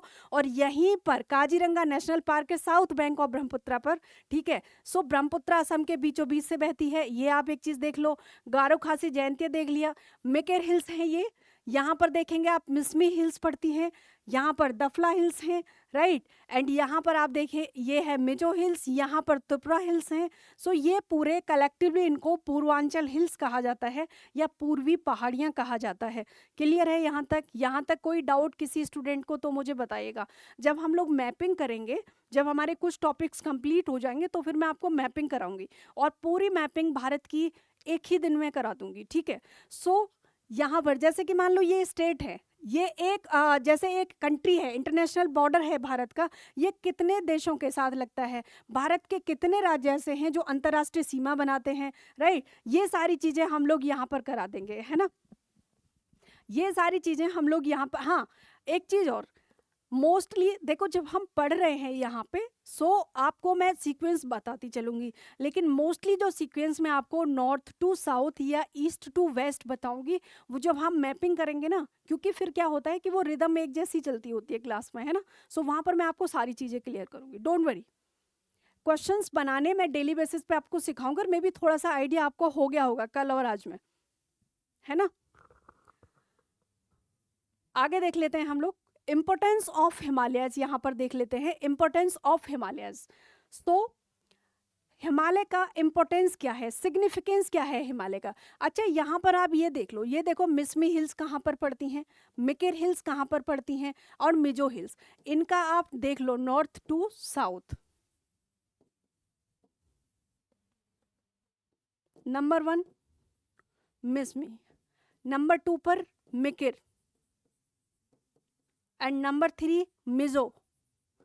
वैसे तो इनके स्टेट से भी थोड़ा सा क्लियर है, सो ये भी ज़्यादा नहीं, 3-3 4-4 हिल्स के, या फिर जब हम रिवर पढ़ रहे हैं, है ना, इनके बस 3-3 वो बनाने हैं, हमको सीक्वेंस बना रहे हैं, ठीक है।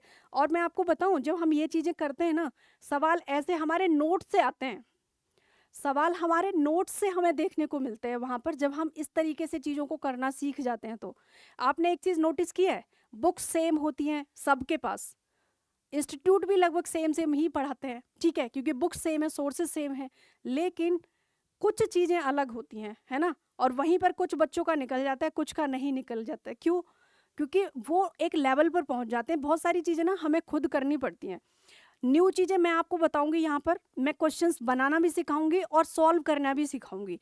बहुत सारी टेक्निक होती हैं क्वेश्चन सॉल्व करने की जो हमारे एग्जामिनेशन हॉल में काम आती है, मैं वो भी आपको बताऊंगी। बस आपको प्रैक्टिस करते रहना है, ये कॉपरेट आपको करना है, क्योंकि वो तो आपको ही करना पड़ेगा, क्योंकि एग्जामिनेशन हॉल में आपको बैठना है, ठीक है।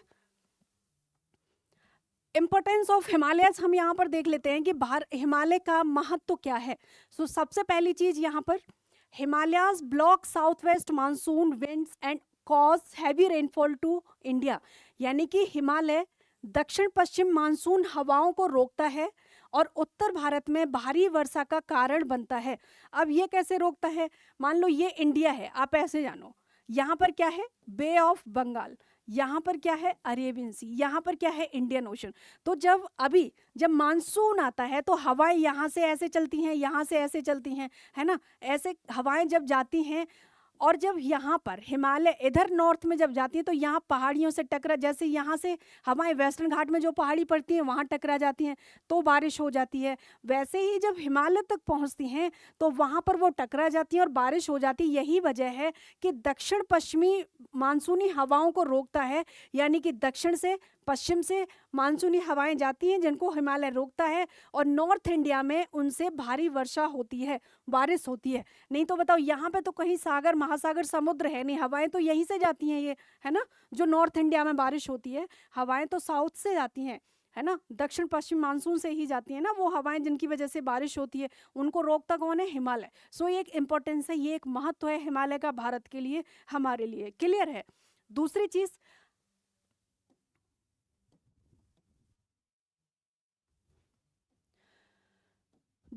हम देख लेते हैं यहाँ पर, it forms a natural barrier to subcontinent, यानी कि जो हिमालय है ये इंडियन सब कॉन्टिनेंट के लिए, भारतीय उपमहाद्वीप के लिए एक नेचुरल बैरियर का काम करता है ना। नेचुरल बैरियर का मतलब, जैसे कि अभी हमने देखा दक्षिण पश्चिमी मानसूनी हवाएं जाती हैं तो उनको रोक लेता है, और जब वो वहाँ पर जाके टकराती हैं तो वहीं बरस जाती हैं, वो आगे नहीं निकलती हैं। सो नॉर्थ इंडिया में बारिश होती है जिससे कि एग्रीकल्चर अच्छी होती है, बहुत सारी चीज़ों के लिए काम आता है ना। दूसरी चीज़, it is a source for many potential rivers like Indus, Ganga and Brahmaputra, यानी कि जो हिमालय है ये बहुत सारी पेरिनियल रिवर के लिए फेमस है। यहाँ से देखो, इंडस, गंगा, ब्रह्मपुत्र कहाँ से आती हैं, तिब्बत के पठार से निकलती हैं, यहीं से निकलती हैं जो आपकी पेरिनियल नदियाँ हैं, 12 मासी नदियाँ हैं। सो इसके लिए भी इम्पोर्टेंट है। And the northern mountains are describe as the paradise of tourist due to its natural beauty, जो नॉर्दर्न माउंटेन्स हैं, जो उत्तरी पहाड़ हैं, ये अपनी नेचुरल ब्यूटी के कारण, है ना, बहुत ही सुंदर प्राकृतिक जगह है, नेचुरल ब्यूटी के कारण टूरिस्ट के लिए बहुत फेमस है, टूरिज्म के लिए बहुत फेमस है। और अभी आपको पता है कितना जम्मू एंड कश्मीर है ना, पूरा लद्दाख, वहाँ लेह तक में कितना ज़्यादा टूरिस्ट के लिए इस चीज़ को फेवरेबल बनाया जा रहा है। जम्मू कश्मीर में पहले उतना नहीं टूरिज्म था, लोग नहीं जा पाते थे, लेकिन अभी जा रहे हैं। बहुत सारी चीज़ें, लोगों की जो साइकी पहले बनी हुई थी वो अभी ख़त्म हो रही है, ब्रेक डाउन हो रही है, और लोग वहाँ पर देखने जा रहे हैं, घूमने जा रहे हैं। हिमाचल में बहुत टूरिज्म बढ़ रहा है, हालांकि हिमाचल में पहले से था, बट जम्मू एंड कश्मीर की जब बात आती थी तो लोग वहाँ जाने से थोड़ा सा डरते थे, बट अभी ऐसा नहीं है, अभी लोग जाते हैं, है ना। मुझे कमेंट सेक्शन में आप लोग बताइए, आपको पता है एक आइस कैफ़े भी बनाया है, वो कहाँ पर बनाया है? आइस कैफ़े कहाँ पर बनाया है? आप लोगों ने देखा है, सुना है, मतलब देखा इन द सेंस कि ज़रूरी नहीं आपने वहाँ जाके देखा हो, उसके बारे में सुना है, पढ़ा है, यूट्यूब पर देखा है, मुझे बताइए कमेंट सेक्शन में। J&K, डल लेक बहुत ही ज़्यादा टूरिस्ट के बीच में फेमस है, डल लेक, है ना। स्नो कैफ़े या आइस कैफ़े शिमला में भी बनेगा, हाँ, बात हो रही है शिमला में भी बनने की, और वो बहुत ही ज़्यादा, ये मान लो एक स्टेट की इकोनॉमी को ना बहुत अच्छे से रन करता है। आपने सोचा है कभी कि इतने जो टूरिस्ट प्लेस होते हैं उनको इतना सुंदर क्यों बनाया जाता है? क्यों इस तरीके की चीज़ें बनाई जाती हैं जिससे कि बाहर के लोग वहाँ पर घूमने आए, देखने आए? क्योंकि उससे क्या होता है, आप जिस राज्य में घूमने जाते हो वहाँ पर आप रुकते हो, खाना खाते हो, नई नई चीज़ें देखते हो, है ना। सो ये सारी चीज़ों के बदले में आप उनको पैसे दे रहे होते हो, और इससे उस विशेष राज्य की, विशेष जगह की इकोनॉमी रन हो रही होती है, लोगों को रोजगार मिल रहा होता है। बहुत सारे लोग ऐसे होते हैं जिनके पास अपनी डेली लाइफ को चलाने के लिए वो उन चीज़ों पे, जैसे कि डल लेक की बात आपने की, यहाँ पे आपने देखा होगा कि डल लेक जब लोग घूमने जाते हैं तो डल लेक में बहुत सारे वहाँ के जो लोकल लोग हैं वो कहवा, कॉफ़ी, फ्रूट चाट, ये सारी चीज़ें वहाँ पर बेचते हैं टूरिस्ट को, है ना। सो इससे क्या होता है कि उनकी जो डेली लाइफ है वो रन होती है, वो चलती है। क्लियर है? सो ऐसी चीज़ें होती हैं, इसी की वजह से क्या होता है कि टूरिस्ट को अट्रैक्ट करने के लिए नई नई चीज़ें बनाई जाती है, सुंदर बनाया जाता है ना। आगे देख लेते हैं हम लोग। So okay, thank you so much. Class हमारी यहीं पर आज फिनिश होती है, हम लोग कल मिलेंगे 5 से 7 अपनी नेक्स्ट क्लास में, राइट। 500 का कहवा होता है, वेरी गुड, बहुत बढ़िया। हाँ जी, देखो थोड़ा कॉस्टली होगा, लेकिन चूंकि वहाँ पर आप जा रहे हो, वहाँ के जो सर्कमस्टांसेस हैं वो अलग हैं। पूरा हिली स्टेट है, वहाँ पर हिली स्टेट है, लाइफ उतनी नॉर्मल नहीं है जितनी प्लेन में होती है, तो बहुत सारी चीज़ें होती हैं अलग, है ना। Thank you so much. अच्छे से पढ़ाई करो, रिवीजन जरूर करना, नोट्स आपको मिल जाएंगे, क्वेश्चंस। अच्छा, क्वेश्चन सॉल्व किए आप लोगों ने? क्वेश्चन जरूर सॉल्व करना, और मैं आपको PYQs भी कराऊंगी, डोंट वरी, मैं क्वेश्चंस आप लोगों को देती रहूंगी, बस आप अच्छे से करिए। Thank you so much, thank you.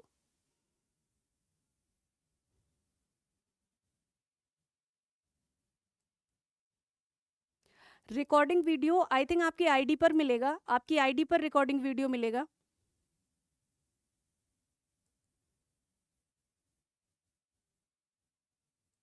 Recording in progress.